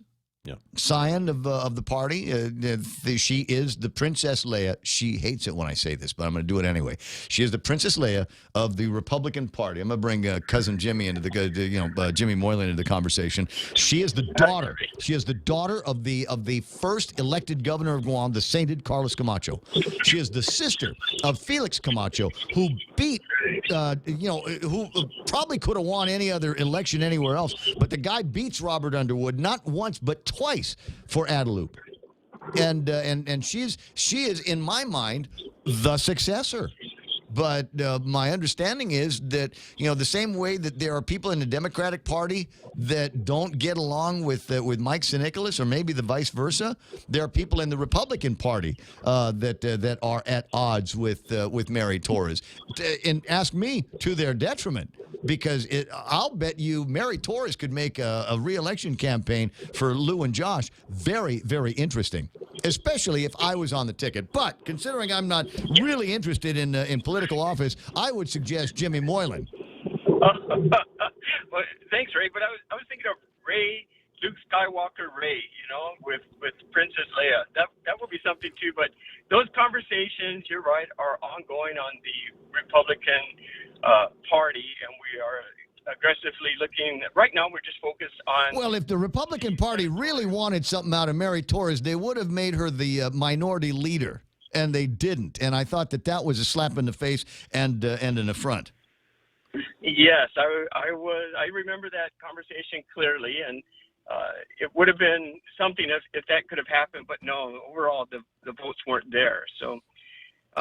We're moving forward though, and we are building the Republican Party, and getting back to Lou and Josh running. I was at the Liberation Day events down at Epau Beach, and I did hear Lou at that time announce on the grand stage with her cabinet behind her that she and Josh will run 4 more years, and then she topped it off with, and the BBT at 5% will stay forever. So those are two of her important points she wanted to bring out to the Liberation Day. Well, I'm just saying, and again, I can be critical of any administration I want, forward or backwards, and so the thing is, you've only been in office for 10 years. We have not solved all of the major issues in front of the government of Guam. The hospital is in a shambles. We've got issues at the Department of Education. Who knows what the hell is going to happen with the military buildup, H-2Bs, et cetera, et cetera. We've got all kinds of issues, and I know that they're getting attention, but we still haven't hit any major home runs, and we're already running around like everybody in the world is asking you to run for governor again. If Eddie Calvo had said that at the beginning of his first term, I would have laughed at him. Felix Camacho, if he'd have said that in the beginning of his first term, I would have laughed him out of the room. Get out of here with that. Why don't you do something first before you start talking about running for re-election? It's pretty bold on their part. I'm not sure the game plan for the senators, though, of course. Well, it's Benidosu. It looks like it's Benidosu. And again, if anybody else was, if you were there, I'd say that would be my advice. Jimmy, don't say anything. Don't say anything yet. Right. It's actually more exciting to have people ask you, oh, please run again, and work on that, but not that I'm going to be the one up bold and come out and say it. So that's a little different there, Ray. I agree with you.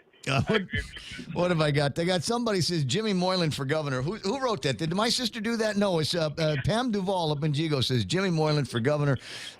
Nick Perlowski's talking about UN temper tantrums and more parades. Let's go to more parades. Yes. Director Cho is online. Phil, Leon Guerrero is online. And I point that out because we're going to be talking about the degrees of separation that you have got with his boss, Regine Biscoli, over at the legislature. And guys, it's only a resolution. This isn't a law yet. It's just a resolution that says that the legislature will be like other parts of the government of Guam, and that if you want a job there, in fact, if you want a job at the census, if you wanted to work at the census, this is the federal government of the United States of America, you must be at least 18 years of age, capable of working here, valid Social Security, GED, and you must be able to pass a drug test. Right, for initial employment. And that's all it's saying. And if they're unable to pass the drug test, if they're actively in a class to help them out, and they complete the class, then come back again and you can reapply.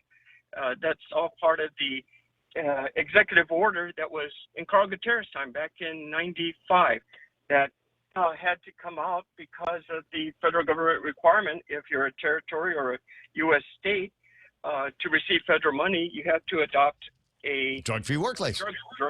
Drug-free workplace. And so it's been going on with Department of Administration. I remember when I was a correction officer, I had to pass that.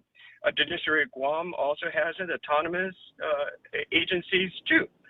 So how the legislature got left out of the loop, I don't know. And from our initial resolution 16, which we were hoping to get on the floor, and we can make amendments then, but that never happened. At least some sort of discussion because of what they pointed out as being unconstitutional. So we made some changes and we introduced this one. And I still get some feedback of being unconstitutional as well. But we made those changes that I feel removes the random test, and we're saying follow what Department of Administration guidelines are for the entire government and make it fair for the legislature as well. And even as far as remove cannabis, we made that legal for medicinal, and we're still working on the rules and regs for recreational. But I still got shot back for that. Some arguments are there have been new case laws or cases where even in that situation for initial employment, it was deemed as unconstitutional. So if that's the case, let's try ours out. Go ahead and seek more information if you want from our Attorney General or have somebody file a suit. So Phil is telling me online. He says rules resolutions never go to the floor. They're dealt with the Committee on Rules, and there's no provisions for a public hearing on rules resolutions. So you might be barking up the wrong tree in that regard. But how do we make changes then to the standing rules of the legislature? Is that all done with the body, or is that only in the providence of the actual Rules Committee?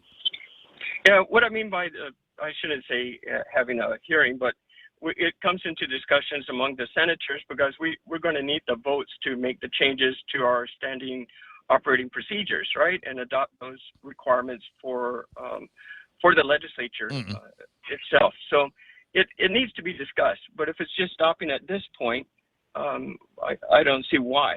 And if CORE, the committee feels so strongly that it shouldn't go any further, that it is unconstitutional, then bring it up for the entire government of Guam. Remove it. If they feel so strongly about it, tell the governor to remove that executive order.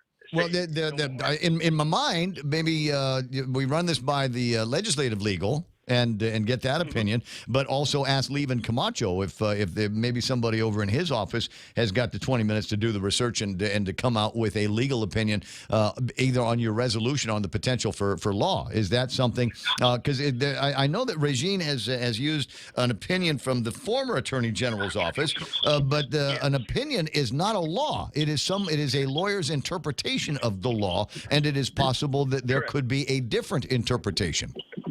Right. Barrett Anderson was discussing on Talina Nelson's senator's bill regarding random testing at that time when there was even great troubles before with all this drugs going on within the government, and the random was the word that killed that bill. I believe it was a bill, And this time ours is not random. It's just basically on initial employment. And you're right, it's an opinion. And I did run it by a similar bill through our legislature council. And in her opinion, if we use the word may also, and this is on another bill regarding drug testing for senators, it's a gray area. She's pretty good at it. Wampat saying that, it's still up to you. You can still bring it. You can still move it further if you want to. This is just our opinion. It's up to you how you feel you want to interpret it. You can take it or you can leave it. And so we felt we made some changes to this resolution where we felt more comfortable with it. But it appears that they're strongly opposed to it, going back to the constitutionality of it. So I say challenge it, or if you don't want to challenge it, then remove all the other requirements for the entire government of Guam. I'm far too lazy. I've got a cunning, Jimmy. I've got a cunning plan. Sure. I'm too lazy to do this myself. So I'm just gonna throw this out there. Either Chris Barnett or Cousin Troy, go and get 15 little pee-pee jars. Right. And go to all of the members of the 35th Guam legislature and say, I'm going to buy you a drug test. Give me your urine. And then how many, and we'll run the test. How many people will give up their urine? I'm getting this from Joe on online, says that you need to lead by example. Senator Jimmy Moylan, are you willing to go pee in a cup? I actually already did on the first resolution and wanted to turn it in. There's a lab behind Hulali, and it cost me $25. I did it. Yeah, I passed. So here's the thing. We'll just go. So say the next 14 guys, everybody gets a cup, even the girls, right. And everybody gets a cup, and then you've got until tomorrow to turn it in. It's either going to have pee-pee in it or it's not going to have pee-pee in it. And if it has pee-pee in it, we all get to see the results. And if it doesn't have pee-pee in it, then we say, "What are you trying to hide there, Senator? Are you concerned that there might be something illicit that's showing up?" And how would the community feel if somebody did pee and it came out positive for marijuana, even though marijuana is legal? You think there'd be people that made hay about that? Yeah, well, marijuana is legal for medicinal purposes, and we haven't got the rules and regs for recreational yet. So that's you have to show your blue card, I guess, for that. But yes, it does raise a lot of questions, and that's all I wanted to do. There's a bill that we introduced for those running for Senate now and elected positions, and even made it voluntary. But you must turn in your court clearance, your police clearance, which you pay for, both of those total around $70. Then if you get a urinalysis, that's another $25. We got to do something about that. Can you do me a favor? I cannot think of now in 2019 a more business unfriendly policy of having the cost for court clearance and police clearance is up so high. We've got to find a way to get those things down lower. I've got 2 or 3 applications from people that want to work here at the radio station, but given the high cost of living, they can't afford to go and get their reports. Right. So is there any way possible that we can look at whatever the policy, the procedure, the costs are of these things and find a way to get them down? Because I think there are a lot of good people that want to work that can't afford the high cost now of just showing up and applying for the job. Sure, that's a really good point, and I know those agencies are trying to make up for probably their budget shortfalls, and that's why they're increasing the fees for public service really above what it costs to produce the document. If we did increase their budget, maybe they can look at that too. I can consider that for sure. It's almost like your LLC business license. It's $1,000. Why? Why is it $1,000? Why is it $1,000? Yeah.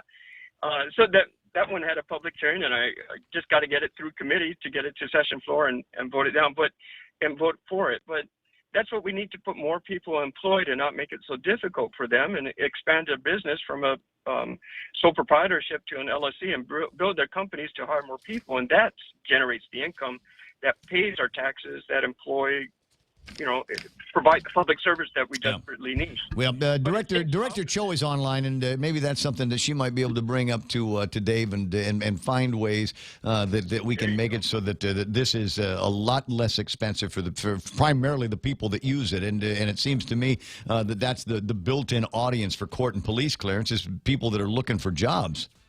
Yes, so it's definitely. Department of Labor is an excellent one to bring that up as well. So I hope Director Choi address that, and maybe we can get her to testify at a public hearing to bring that out to the people. I got Good you. idea. I got you. We'll help Director Cho out on that one. It's 9 o'clock in the morning. Radio stations KUSG. I got you, Jimmy. Keep fighting the good fights. Are fun. Thank you, sir. All right, buddy. 888-825-5888-TALK. James Howard says, you want an LLC in the state of Hawaii?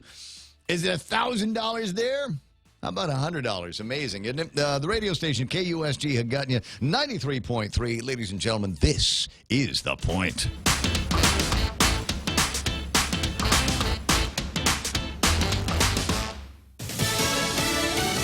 An 11th hour deal. I'm Lisa Lacera, Fox News. A settlement reached in one of the lawsuits over the opioid crisis. 4 major drug companies have reached a $260 million settlement deal with 2 Ohio counties, just ahead of opening statements in the first federal trial over the opioid crisis. I hope the people in Washington acknowledge the situations that we have been bearing and pass laws to prevent these actions from ever happening again in this country. Cuyahoga County Prosecutor Michael O'Malley, others, including Johnson & Johnson, previously settled, leaving Walgreens as the lone defendant, at least in this case. Over 2,000 other lawsuits continue across the country, all related to the deadly opioid crisis. Fox's Jeff Manasso. President Trump continues to stand by his request to the leader of Ukraine, asking him to look into Vice President Biden and his son, telling Fox's Hannity he did nothing wrong. All of the things that happened. And I assume that the Attorney General, I would like the Attorney General to find out what's going on. Because you know what? We're investigating corruption. The entire interview with the president airs tonight on Hannity. The revelation has touched off an impeachment inquiry in Congress where another State Department official is expected to testify this week. Their armored vehicle rolled off a bridge and was submerged upside down in a stream. That's what the commanding general is saying about the accident at Fort Stewart, Georgia over the weekend that killed 3 soldiers who were training in a Bradley fighting vehicle. The effects of Nestor, or what was left of Nestor, had gone through. None of the warnings were out there to include storm surge or winds or any of those advisories. They had already passed at the time. 3rd Infantry Division Commander Major General Tony Aguto. 4 people killed in Arkansas and Oklahoma, part of the same storm system that caused tornadoes in Dallas, where only minor injuries were reported. America is listening to Fox News. If you've ever struggled for breath, you know what a scary experience it is. Whether you have asthma, emphysema, COPD, lung cancer, or another respiratory illness, the right medical treatment makes all the difference. GRMC's Pulmonology Clinic has the latest technology and respiratory equipment, staffed by world-class pulmonologists. Make an appointment today with GRMC's Pulmonology Clinic and start breathing easier. GRMC, where patients are partners. Rain. It's nature's way of cleansing the earth. Yet by the time that rainwater makes its way to your home, it may not be exactly the same as nature created it. A Connecticut water treatment system can improve the quality of the water you and your family drink and use throughout your home, so you can be sure your water is clear, clean, and fresh, just as nature intended it to be. Connecticut, for refreshing ideas on water. American Water Tech, a passion for improving lives through better water. A Connecticut police officer faces charges after firing on an unarmed couple, wounding one of them. Devin Eaton of the Hamden Police Department has been charged with assault and reckless endangerment. It stems from an incident last April where state prosecutors say he fired on an unarmed couple whose car was stopped as Eaton and a Yale University officer investigated an armed robbery. A woman in the car was wounded.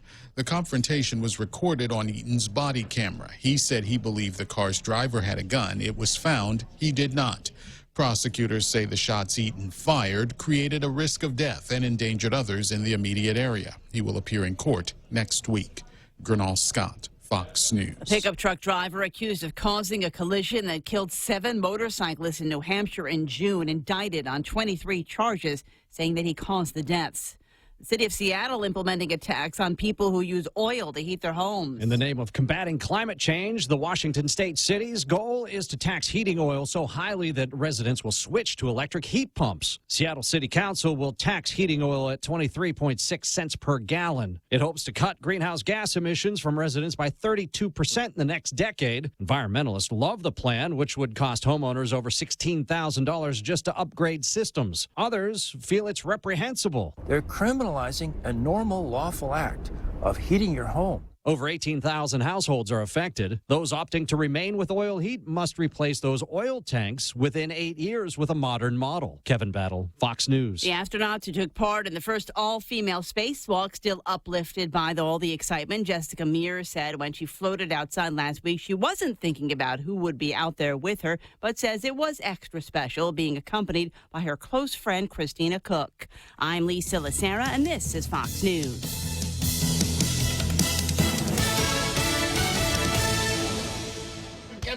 Family Finance has been serving the people of Guam since 1959, and they'll continue to be there for you in the years to come. Whether you're looking to get a personal loan for that summer vacation or paying off those long overdue bills, Family Finance has got you covered. Apply for a personal loan from $1,000 up to $3,600 by calling Family Finance in Agutya at 475-4545, Upper Tumon at 647-5626, or in Dededo 633-4473. Family Finance, serving the people of Guam since 1959. Right, got it. Portions of the Ray Gibson Show being brought to you by American President Lines, a global presence with a local home, and the guys over at Wendy's. And I'm just so proud of what they do over at Wendy's. You know, normally I do this one before 7 o'clock because, you know, it's people waking up and, you know, starting to think about, breakfast and stuff like that. But they're still fixing up breakfast over at Wendy's is the thing. And maybe you want like a late breakfast that's just as good and just as filling. 5 local breakfast platters, eggs, rice, some kind of breakfast meat. It's only $4. Country fried chicken with gravy on scrambled eggs. How about applewood smoked bacon, Portuguese sausage, all kinds of other stuff. Their breakfast platters, again, $4. It's the real deal at Wendy's. The Ray Gibson Show. Any speaker, anytime. Morning talk that matters.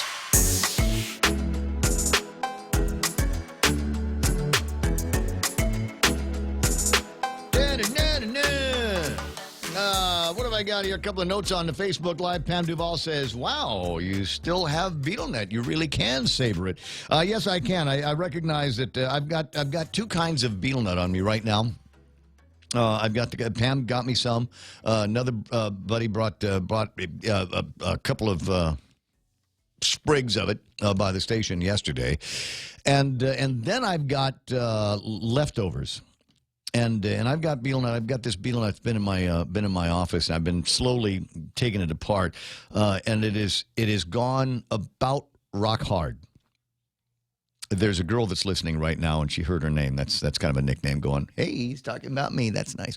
No, I'm talking about the BeetleNet. It is literally gone rock hard, and so I take a not BeetleNet scissors, tijeras, as much as I'm taking the gizmo from Home Depot, you know, for cutting big branches. That's what I use to cut into this, and I make it small, and that's what I chew. So most of the time, I'm chewing the rock hard stuff, leaving it in my mouth, and it eventually softens up. And then after I've done with that, I treat myself to one of the younger ones, one of the new ones, one of the ones that was kind of greenish yellow on the outside. Because it's hard. If anybody knows me knows that I'm easily. I get into habits fairly easily, and I started smoking when I was about 14 years old, and that turned into about a 30-year habit. 2 packs a day when I could afford it, and so I smoke, right? I have never smoked that much. The most I got to was a pack a day. And that was years ago. I backed off of that a long time ago. Pack was gone by 7 o'clock at night. And by 7 o'clock at night, you know, I'm going out with my buddies, and that's another pack. But when you do that, people that smoke that much generally aren't smoking that much, actually. A lot of times they'll light one, set it down, leave it there. It burns out like a mosquito coil. You know, you need to talk to my big sister Shelly. She'll tell you if I had a cigarette in my hand, I was smoking it, and so I'm and it took me a while to quit. You know, the Ray Gibson No More Cigarette saga goes over a number of years. Oh, yeah. When my daughter was born, I decided that I was going to stop buying cigarettes, and I became kind of a social smoker. And I, you know, the last producer in my life, we'd do a show and we'd have a cigarette, and then that became just like once a week. And I'd smoke with my dad when we were together, but not a lot. And then okay, well, I'm done with. I started running, and I think, okay, I'm not going to smoke anymore. But I was still addicted to nicotine, so I needed to wean myself off of that, and did that with the gums. And then the gums were expensive, and then you could buy them at Kmart, but if you bought them at Kmart, they were behind a thing where they keep the condoms, and as a consequence, you got to spend a lot of time waiting for somebody to come and open the thing that sells Nicorette. So I screwed that. I said screw that, because I can go buy nicotine plugs, Red Man, things like that at Samson Twist over at the store down the street. So I did that, and then my daughter started crying one day about mouth cancer, and I said screw it. I just quit. And by then I didn't need it anymore, thank God. But it took me years to break that habit. Mm-hmm. And the only thing harder than breaking my nicotine habit was the time for about 5 years that I stopped chewing betel nut. That was a hard monkey to get off my back. It's still kind of tricky. Even and like I said, I'm chewing rock hard betel nut in the office. This is the stuff that people would have thrown away before. Don't eat that. This like chewing on plywood. And I'm going, yeah, but it's boogwa. Come on. Any port in a storm. So that's my sad case Ray story on betel nut, and you might be saying, I hear you all the time talking about going out and having a beer with the guys. Have you ever tried quitting alcohol? Yes, I have. I have. There was a time that the only time that I'd have a drink was if I was out. And at the time I was married, so I wasn't out all that much. I just wasn't drinking at the house anymore. And I thought, this is going to be great. I'm going to quit drinking beer. I'm going to quit drinking wine. I'm going to quit drinking whatever, mostly beer. And I'll wake up in the morning, and it will be the clearest-headed version of myself that there ever was in the history of clear-headed Ray Gibsons. And you know what? Yeah. That's bull. You wake up just as groggy from just sleeping too long or not getting enough sleep as you would if you'd had a six-pack before you went to bed at night. That's why there's coffee, Ray.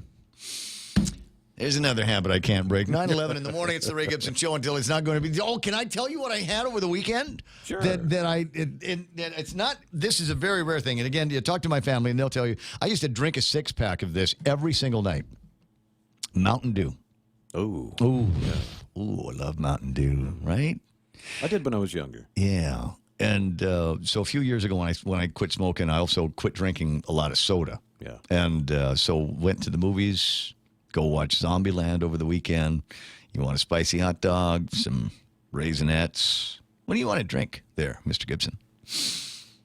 I want a big old thing of Mountain Dew. That's what I want. I want the Mountain Dew. I want it to effervesce in my head. I want to be able to literally feel my heartbeat faster because there's so much sugar coursing in my vein. I want to be able to feel myself gain weight because I'm drinking finally a soda. And one of the reasons why was because it's been a long time. I had not had a Mountain Dew soda in like forever, number one. And number two, I figured I'd better get a soda in before they make it illegal because I got a feeling that's going to be the next thing. There is just going to be so much, and it's going to be, we're not going to be able to resist the shrill voices of the people that are out there going, oh, but it's sugar, and sugar is bad for you, and all kinds of those crazy amounts, and blah, blah, blah, blah, blah. I want to visit New York. Yeah, sugar makes little boys go ADHD, and that's why we've got to get sugar out of the hands of the little boys, and they get violent, and they whip their thing out, and it's bad. We can't have boys on sugar anymore. Yeah, I want to be a real rebel. I want to go to New York City and drink a soda in a plastic straw. Ooh. Can you imagine? That's actually seen as an illegal activity now in some places. No, I'm with you. I agree. I'm trying to figure out how to make it better though. How do we do this? It's out of a plastic straw and a plastic cup. Oh, sure. Yeah. One of those things. Mm-hmm. And just if for no other, I can see them. I can see them coming out there with their bra burning types going, oh, duh, freaking out.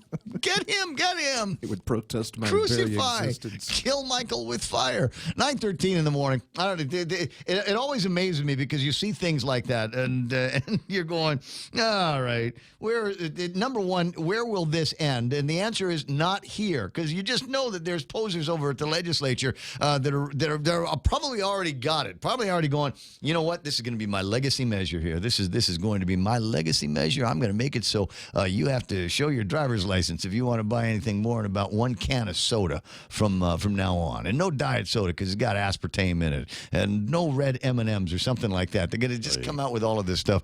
Just because we want it to feel more like California than it already is. Quarter after, and in the last hour around this time. Yeah, that's nice. You click on the little laughy thing on the Facebook Live. All right, let me just look over this because I want to see what folks have been saying about me. Pugwa is all natural. Thank you, Sandra De Leon Guerrero. I don't know anybody. The way we chew it here, and people will ask me, they'll see me chewing on it. I go, what's that? I'll go, Pugwa. And they go, oh, you chew betel nut? Especially like my white friends. They go, ew, you chew betel nut? And I'll go, yeah. And they said, but how come your teeth aren't red? And then I say, because I don't chew that kind of betel nut. There's a lot of, the same way that there's a lot of different people, a lot of different kinds of Asians and Pacific Islanders, not all of us chew it the same way. I chew it hard. If I was a little boy that grew up in Saipan, I would be chewing it differently. I'd be chewing it green off the tree with the husk and everything. So don't give me that, ew, you chew betel nut. You're red and you're going to spit now, aren't you? We also don't spit. The Chamorros aren't betel nut spitters for the most part. The Chamorros down here aren't betel nut spitters, right? Guamanians don't, Saipanese do. So there you go. John Bagaforo's online. I see Smug Wimp says, it'll tickle your innards. Yes, Mountain Dew will absolutely do that. Can I just say, while I'm talking about it now, I want another one?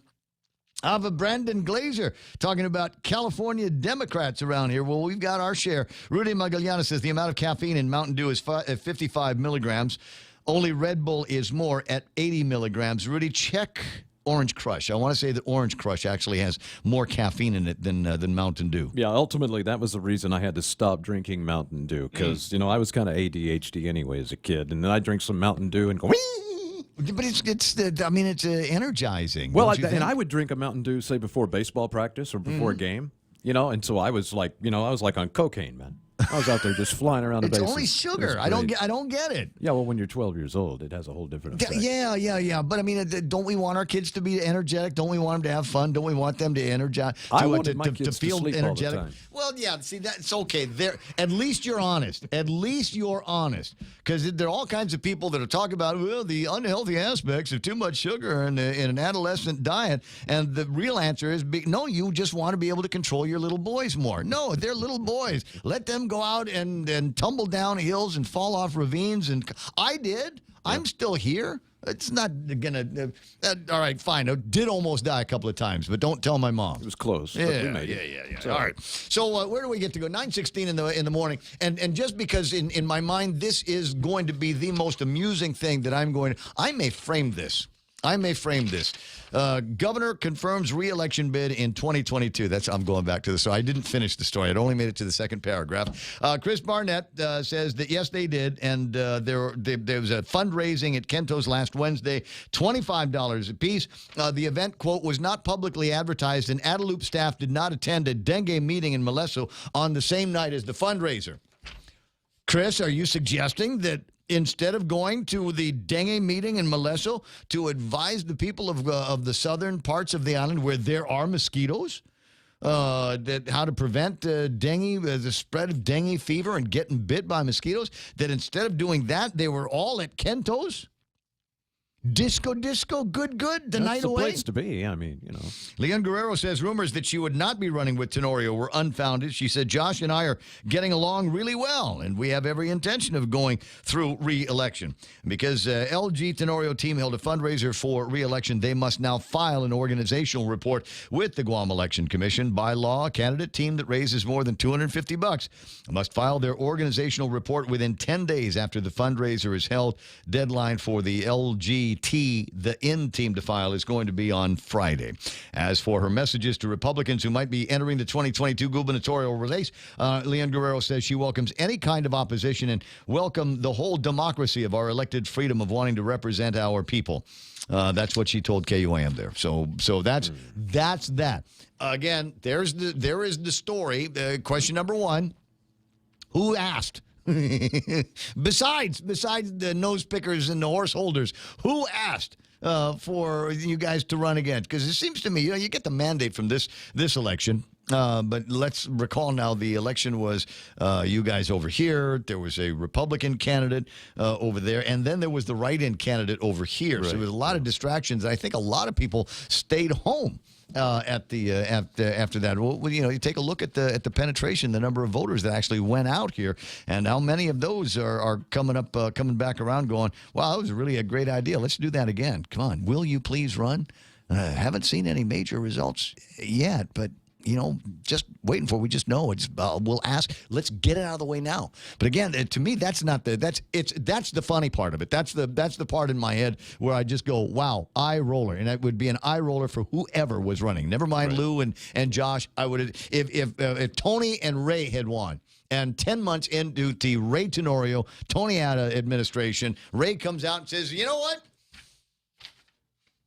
We're not going to wait until 2021 to announce our candidacy. We're going to go ahead and announce now that we're running for re-election already." I venture to say that since your politics tend to lean a little bit to the right, you might even chastise them a little harder. Oh, I probably would. Yeah. I probably would, because I'd be asking the same questions. What have you done yet?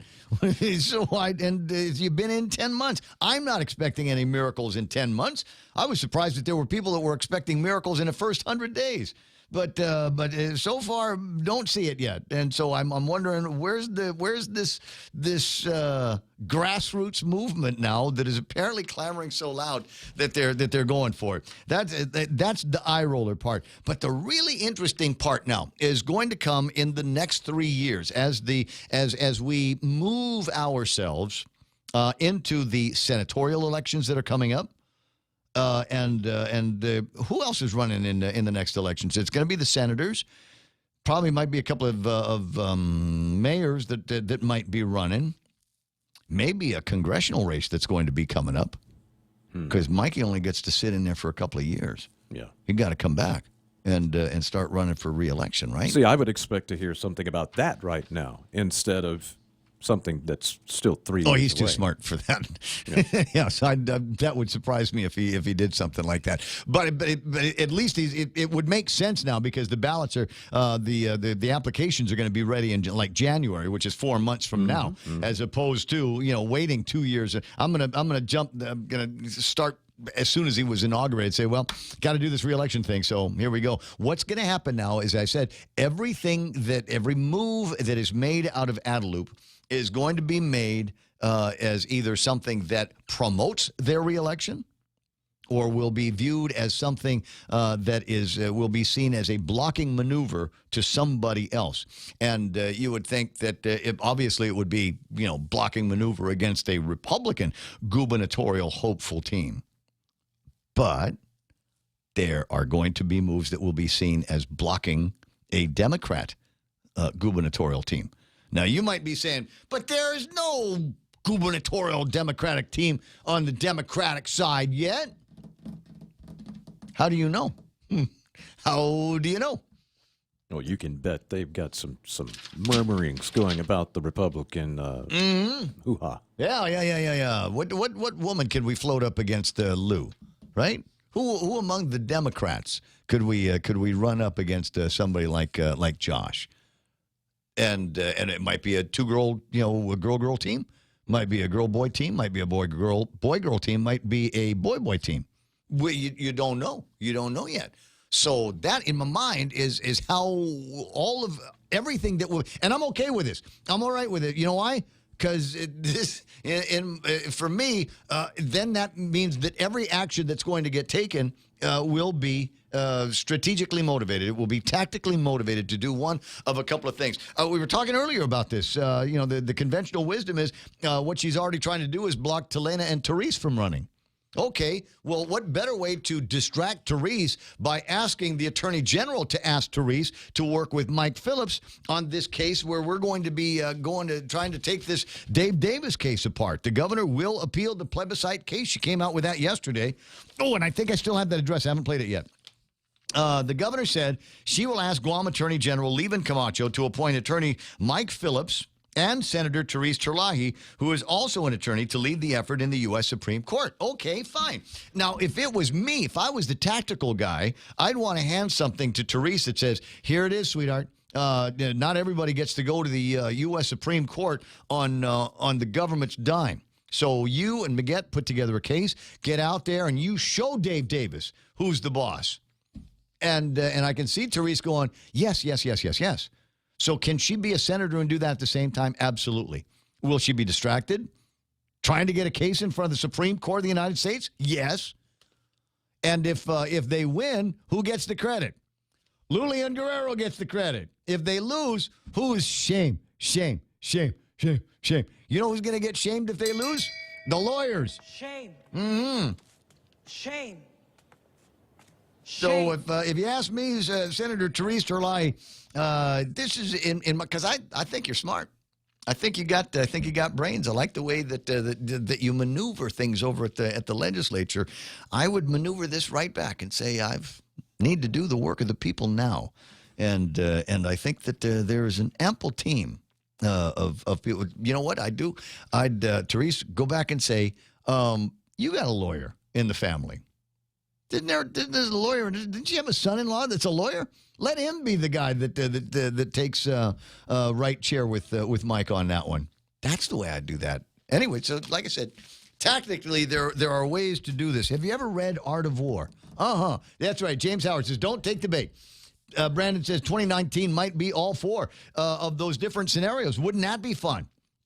Republicans and Democrats. Can you imagine a world where we start with 8 different teams and everybody playing different gender cards on this, right? Because what are we going to do? We're going to we've got Lou in there and Josh Tenori, openly gay. Do we throw in another team like that? Do we throw in another team, maybe somebody that's more openly gay or more lady than Lou and Josh are going to be? Boy, girl, boy, girl, boy. What's the combination going to be? And what if we could do the same thing on the Republican side?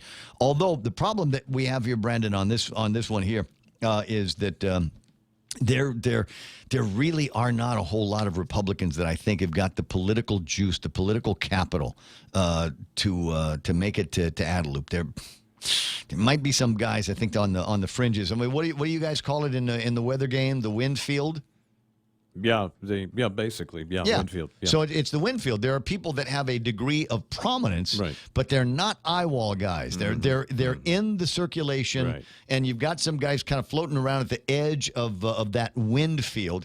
They're in there, but they don't have 150-mile-an-hour wind. They don't have that kind of capital. And in my mind, unless you've got, because you've got a big Herculean job here, number one, you got to take back the legislature. If you're going to be the guys that run the Republican Party. And that's tough enough as it is. Right. Given just the adoration and adulation the Democrats get around here. But the other part of this is you want to take Adelup back. You don't go in with a couple of guys that are on the edge of the field. You come in with Mike Tyson is what you come in. You come in with the guys that are going to be swinging Thor's hammer here. You know that scene from the Avengers where the guy tells Hulk he's a god and the Hulk picks him up and smashes him around like this? That's what you need. And unless you got a guy that can do that or a girl that can do that or a team that can do that, maybe it's this early confidence might be warranted. It'll certainly give me something to talk about for the next couple of months. 9:27 in the morning. What have we got here? Is another Barnett story. Ancient remains likely not of native Chamorros. It's another one of these stories where everybody is second-guessing the SHPO. Who knows the people that are doing the work up at the construction sites. Experts forecast lucrative cannabis industry for Guam. Are these the same as the legal experts that Lou was talking to about going to the Supreme Court? While the island has yet to see a fully realized adult use recreational and medical cannabis industry, experts forecast that Guam could potentially become a $50 million to $100 million regional market based on its strategic position. Nick Easley, CEO of 3C Consulting, and Steve Scherer, and founder and executive director of Americans for Safe Access, spoke with PNC about the possibilities for the local cannabis industry on Guam. What'd they say? Blah, blah, blah, blah, blah. And patient organization focused on working with governments and businesses to create product safety protocols and improving laws to expand patient access. All right, guys, sorry, that's meaningless to me. I can easily see this local market to be $50 to $100 million type of revenue market. That is my forecast for Guam, not just for the medical market, which definitely can be helpful and profitable and helpful for patients, but also for adult use markets, which could be a great business opportunity as well. How are you going to do it? Having a legal and administrative foundation is important for the industry to thrive. Having worked in 33 states and in a variety of different countries, he said, if laws and policies are incorrect, businesses can't function properly. That's a consultant talking. You can tell. You can tell. Here's the deal. We're going to, it's experts forecast lucrative cannabis industry for Guam, and then don't say how we're going to get there. Hire me, and I will show you $50 to $100 million. That's more of a salesman worth of revenue. That's I gotta find these guys. This sounds like it'd be a fun interview. 9:29 in the morning. Do I have to take the break? Auntie Pilar's on the line, and maybe we can ask about the possibility of cannabis taking a leading role in the marketing of Guam before that lucrative audience that the consultants are talking about. That's ahead right here. iConnect time. It's 9:30. Go to the nearest iConnect and ask them about saving you money, letting you hold on to more of your tax refund money. They have a tax refund promo. The way it works is you go sign up for a year, and then they will give you a phone. They'll give you a free month. There are other terms and conditions, and if you want to know what they are, start with a phone call, 888-8888. Want 10% off your next flight to the U.S.? Now through October 31, receive 10% off select United Airlines flights to the U.S. when you purchase your ticket with your United credit card or United Mileage Plus credit card from First Hawaiian Bank. Use promo code FHB019 when booking your flight. With a travel sale like this, you could wake up to a different sunrise in any part of the U.S. Visit FHB.com/United Fair Sale 19 to learn more. Terms and conditions and restrictions apply. First Hawaiian Bank, member FDIC.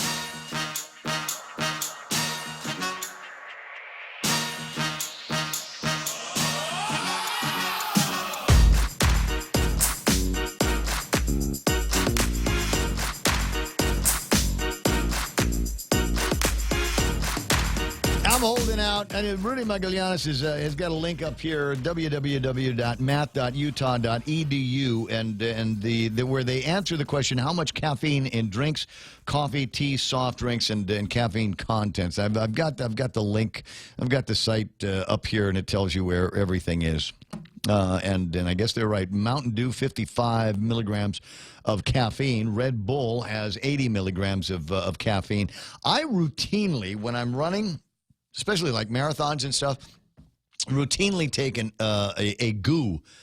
GU is a combination of sugars, things that you can simply break down and metabolize, and gives you energy. Part of the energy also comes from the 40 milligrams of caffeine that come in it. So I will usually take one of those just before a race begins, and then about every 45 minutes after that. But most of the energy comes from your intense competitive nature. Yes, absolutely. Yeah, I'm just a fighter. You know, I'm not happy unless I'm hurting my knees and my feet on the pavement. 9:31 in the morning, 8:88. But the races are a good deal. Races are a good deal. You take a look at the last fiscal year, there were a whole bunch of people that come out to Guam for all kinds of athletic activities, up to and including the United Guam International Marathon. Pilar Lagopnia is on the telephone line from the Guam Visitors Bureau. Hello, Pilar. Half a day, Ray. How you doing there? I haven't talked to you in a long time. I know. Busy we are. But I know you're busy, and can I just say how delighted I am that Josh Tykenko is back with you guys? Well, thank you very much. We are delighted that he's back with us as well. Yeah, tiny bit of broken service, but I'll bet nobody even notices. He's a great guy and a hard worker and knows what he's doing. So good on you for recognizing that he's a valid guy and bringing him back into the fold. Good news that he sent me yesterday was that the numbers are up. Big fiscal year numbers, record breaker fiscal year for arrivals on Guam. Yes, not only fiscal year, but also calendar year, and also comparing the month of August and September compared to last year.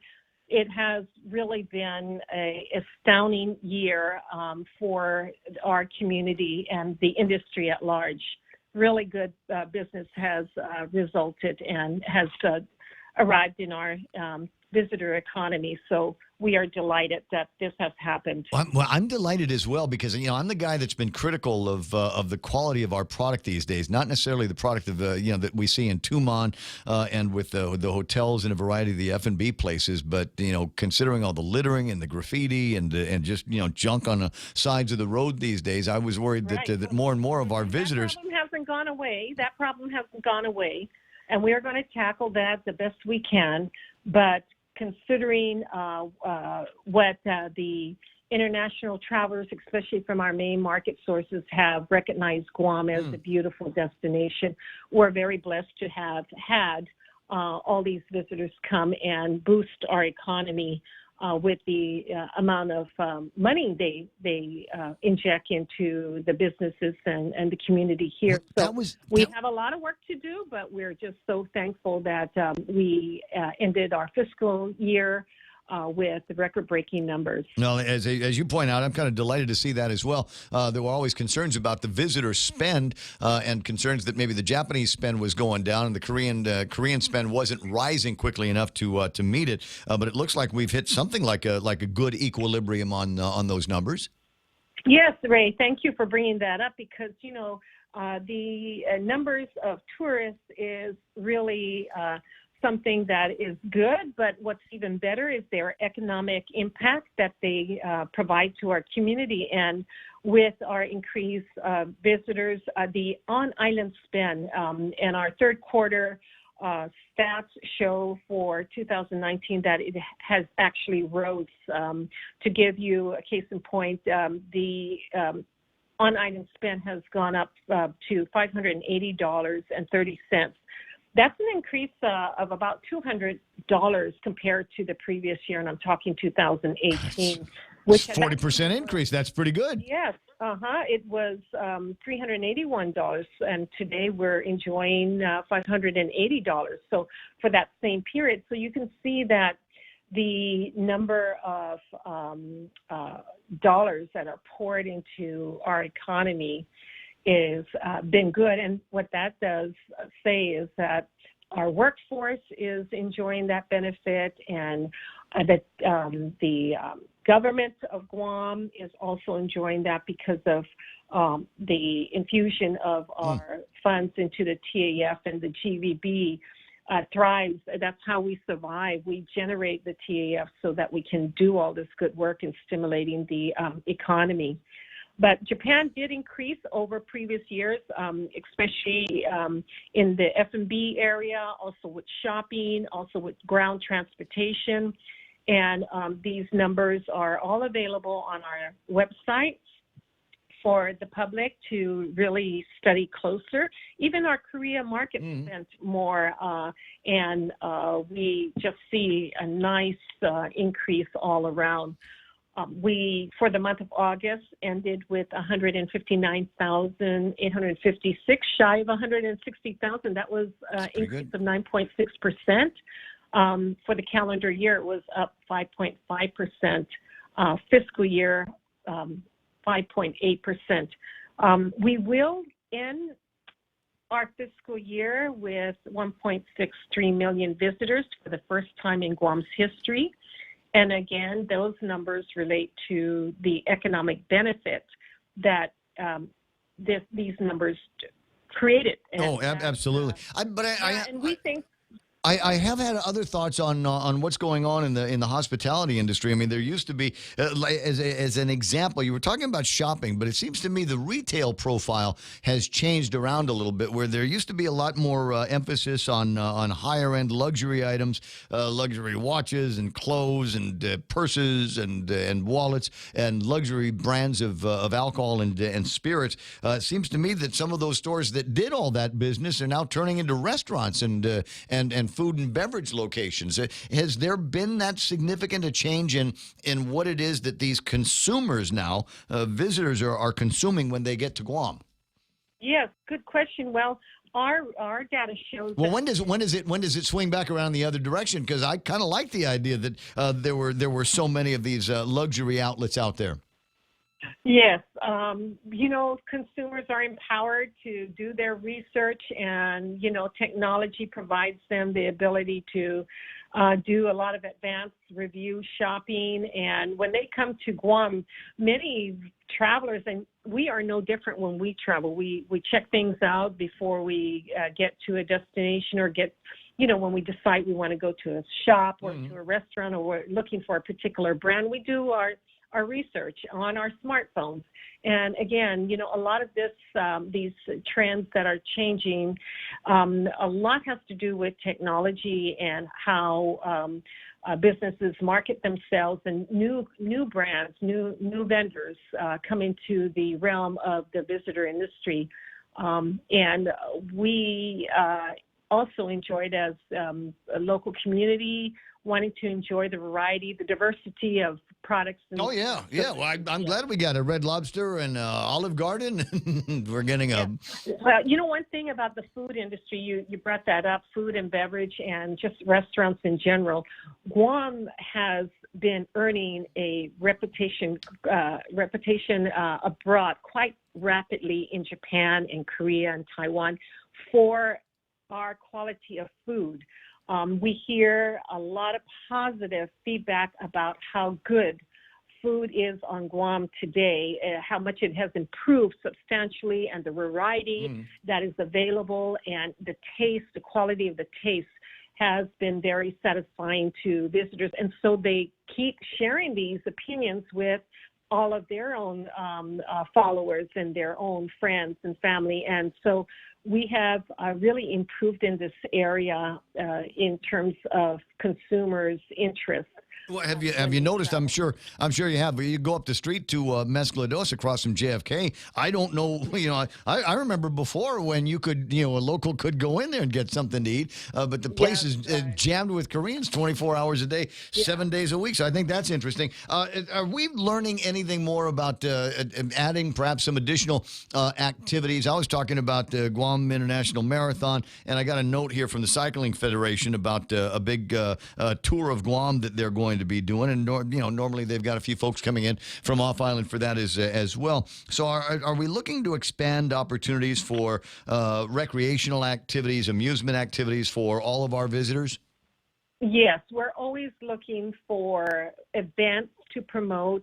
We have an events and sports committee that does nothing but cultivate and support organizations that conduct sports events. Guam Visitors Bureau also has some key partners that we have been adopting for the consistency of promoting these signature events. A case in point will be like the United Guam Marathon that's coming up in April. It has a history of success year after year, so we bring in thousands of visitors who are attracted to come for the marathon.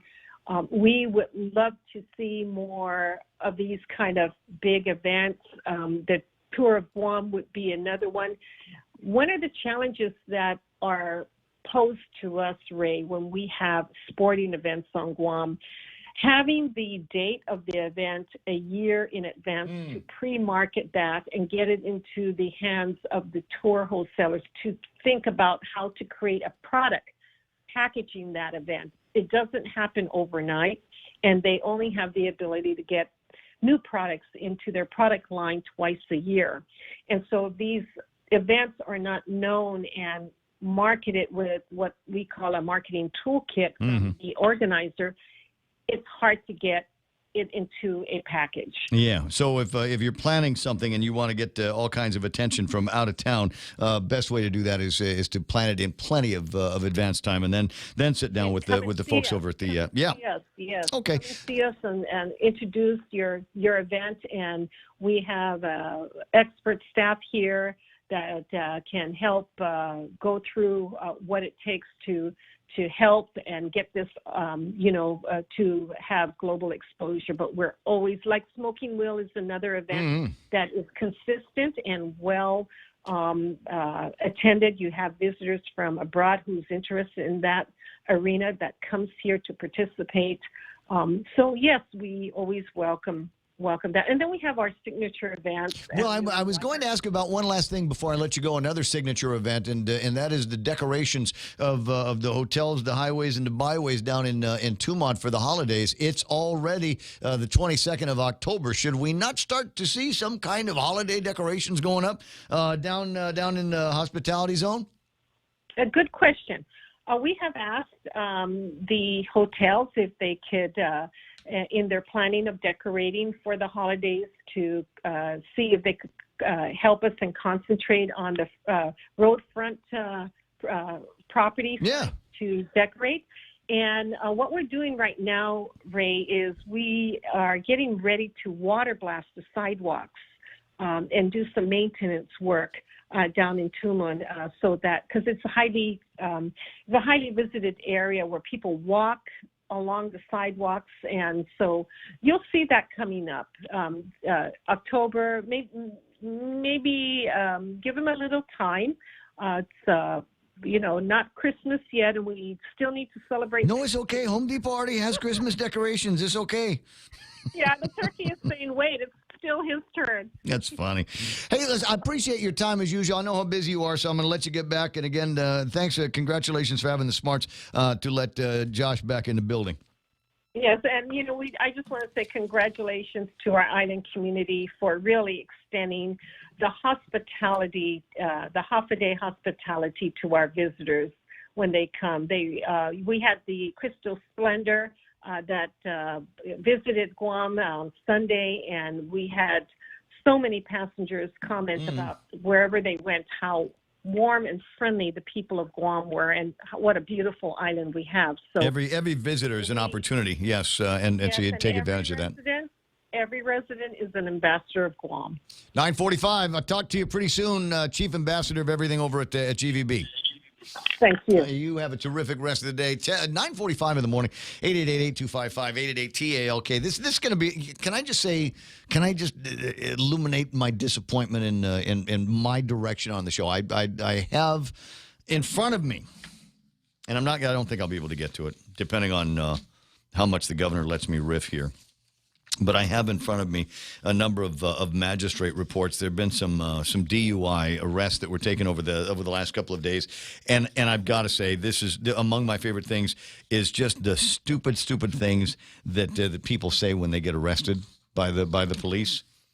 I'm not nuts about some of the things here with domestic violence and things like that, because it's all sad when you think about it. Yeah. But when people, especially of a certain ethnicity, get pulled over by the police, it's just a riot. It just really is a riot. I'm going to share some of that with you, depending on how much time. I don't think it's going to go very long, but I do have the governor has issued an address yesterday. It's not her monthly address. This is, quote, a special address, and unless I'm too far off, this is in reference to the decision being made by the governor's office and others to not forsake our right to appeal. I gotta do that. I gotta roll the R's here, man. It's soaring language, ladies and gentlemen. If we paid for nothing in this administration, we paid for people to write messages with soaring language so that we're not forsaking. Wait a second, that almost came out too Scotty, right? Yeah, a little bit. Yeah. All right. How would you say that? Go on, you can do it. Hate to put you on the spot. Oh, what? I think you're handling it just fine. Thank you very much. All right. Let's see how the governor handles it. Here is Governor Lou Leon Guerrero and her special address from yesterday. I clicked the button. It should play. Half a day. Every governor who sat in this office has been asked to make tough choices. Whether their challenges were made by man or sheer acts of God, every governor sought the advice of experts, weighed the facts, and acted in accordance with his heart and head. I have always believed that our right to self-determination belongs to the native inhabitants of Guam because only the native inhabitants of Guam were denied that most basic of human rights. Let me be clear. We value everyone that has made Guam home, but a plebiscite is meant to remedy a historical injustice, and that remedy belongs to the native inhabitants of Guam. While this has always been my personal belief, I must also weigh it against the careful, thorough legal advice of our AG and Special Assistant AGs. They believe that there is potential for significant risk associated with an appeal to the current U.S. Supreme Court. These potential risks include the court going beyond the narrow holding of the Ninth Circuit and invalidating our plebiscite under the 14th Amendment, which could put a host of other programs, including the Chamorro Land Trust, at risk. Today, however, just a few days before our deadline to appeal, I have been asked by other attorneys to not forsake our right to appeal. These legal experts believe Guam must appeal regardless of the court's composition or the risk it may invite. They believe history must be served by making our case at the U.S. Supreme Court. While I appreciate the risk involved, I cannot deny our people the right of an appeal so long as others may be willing to champion it. That is why I will ask the Attorney General to appoint Attorneys Mike Phillips and Senator Therese Terlai to lead our Davis appeal in the U.S. Supreme Court. I recognize that time is short, that we only have days before an appeal must be filed. But if anyone can fight and win for Guam, it is the attorneys who secured a legal victory that enable the CLTC and who believe in an appeal. Guided by our faith in the future of Guam's people, I am confident that these proven champions of justice will prevail for our people again. Sidzu'us Ma'asi. And Governor Lilian Guerrero there, and in her special address on the Davis case from, I believe that came out yesterday. And as I said, the soaring language in there on not forsaking, forsaking our right to appeal. That's definitely a Scottish thing, yeah. But that's okay. I think I've got to think of some kind of haggis in my mouth or something. Let it just spit out that way. What do I want to do? Yeah, okay, let's see. I understand Carl wanted to chime in on that. Make it pithy because I have to get to my magistrate reports. Okay, I just wanted to say that, just because we didn't have a plebiscite at the time doesn't mean the will of the people was not expressed. In the late 30s, we actually took up a collection to send representatives to Washington, D.C. To pursue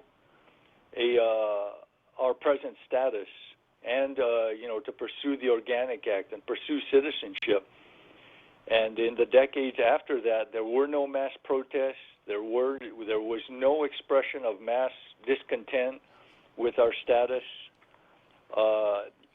Unlike Tibet, which since 2009, due to Chinese occupation, over 100 people self-immolated, doused themselves with fuel, and set themselves on fire. And that's a heavy grassroots there, isn't it? That's what you want to talk about. That's how you know that there's a real mandate. When people start setting themselves aflame, when they pour gasoline on themselves and set themselves aflame. And I'm not suggesting it, although there are a couple of people that I'd like to see lit up on fire. Well, and in Hong Kong, I mean, we have, there's over 7 million people there. 2 million people, over 2 million people were in the streets. Gee, I wonder what the will of the people is. Maybe they should have a plebiscite to find out what they want. It's just... Clearly, my mother and her brothers and sisters who were in the occupation expressed their will, and what the plebiscite is an attempt to overturn the will of those people who went through the war years. That's what it is. They clearly expressed their will by their actions and their lack of protests. They had easy access to their local legislature. They had easy access through phone calls and telegrams to the Washington representatives. There were no mass expressions of discontent. The will of the people was clearly expressed by what happened before the war, during the war, and after the war, and decades since then, up to this, till recently. A few have become discontented, but clearly the war it ain't a majority. expressed their will. Yeah, it's not a majority. Oh, well, I mean, we can keep having this battle all day long. The question that was asked earlier this morning is, where is the money going to come from to pay Mike Phillips and Senator Therese Turley to mount this campaign and to take our quest now, our not forsaken quest to Washington, D.C. And I said it doesn't matter. Probably come from someplace like the Department of Education or Guam Memorial Hospital, but it probably sure isn't going to come out of the FestPac Fund. 9:53, I got to let you run. I'll talk to you soon. That's my buddy Carl. Be right back. Join Nissan Guam on November 3rd as we try to break the Guinness World Record of 250 Nissan vehicles in a motorcade. Register now for only $10 with proceeds going to select charities and get a free World Record Driver t-shirt. Plus, be entered into our raffle giveaway for a chance to win a $1,000 travel voucher from United Airlines and more. Registration is open to the first 370 people and closes November 1st. So hurry. Register online at NissanGuam.com or visit our showroom today. No purchase necessary to enter. Raffle conditions apply. See Nissan Guam for details.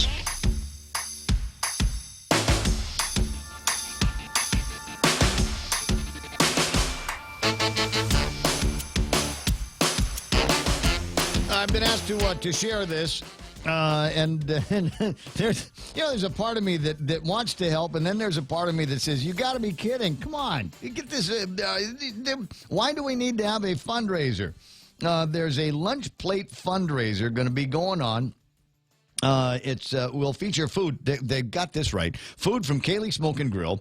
That includes red rice, smoked brisket, smoked pulled pork, smoked ribs, chicken Kellerman, coleslaw, and bottled water. That's $10. That, my friends, is worth going for. And if this sounds like a great fundraiser that you'd like to be able to get for yourself or office mates and stuff, then here's what you do.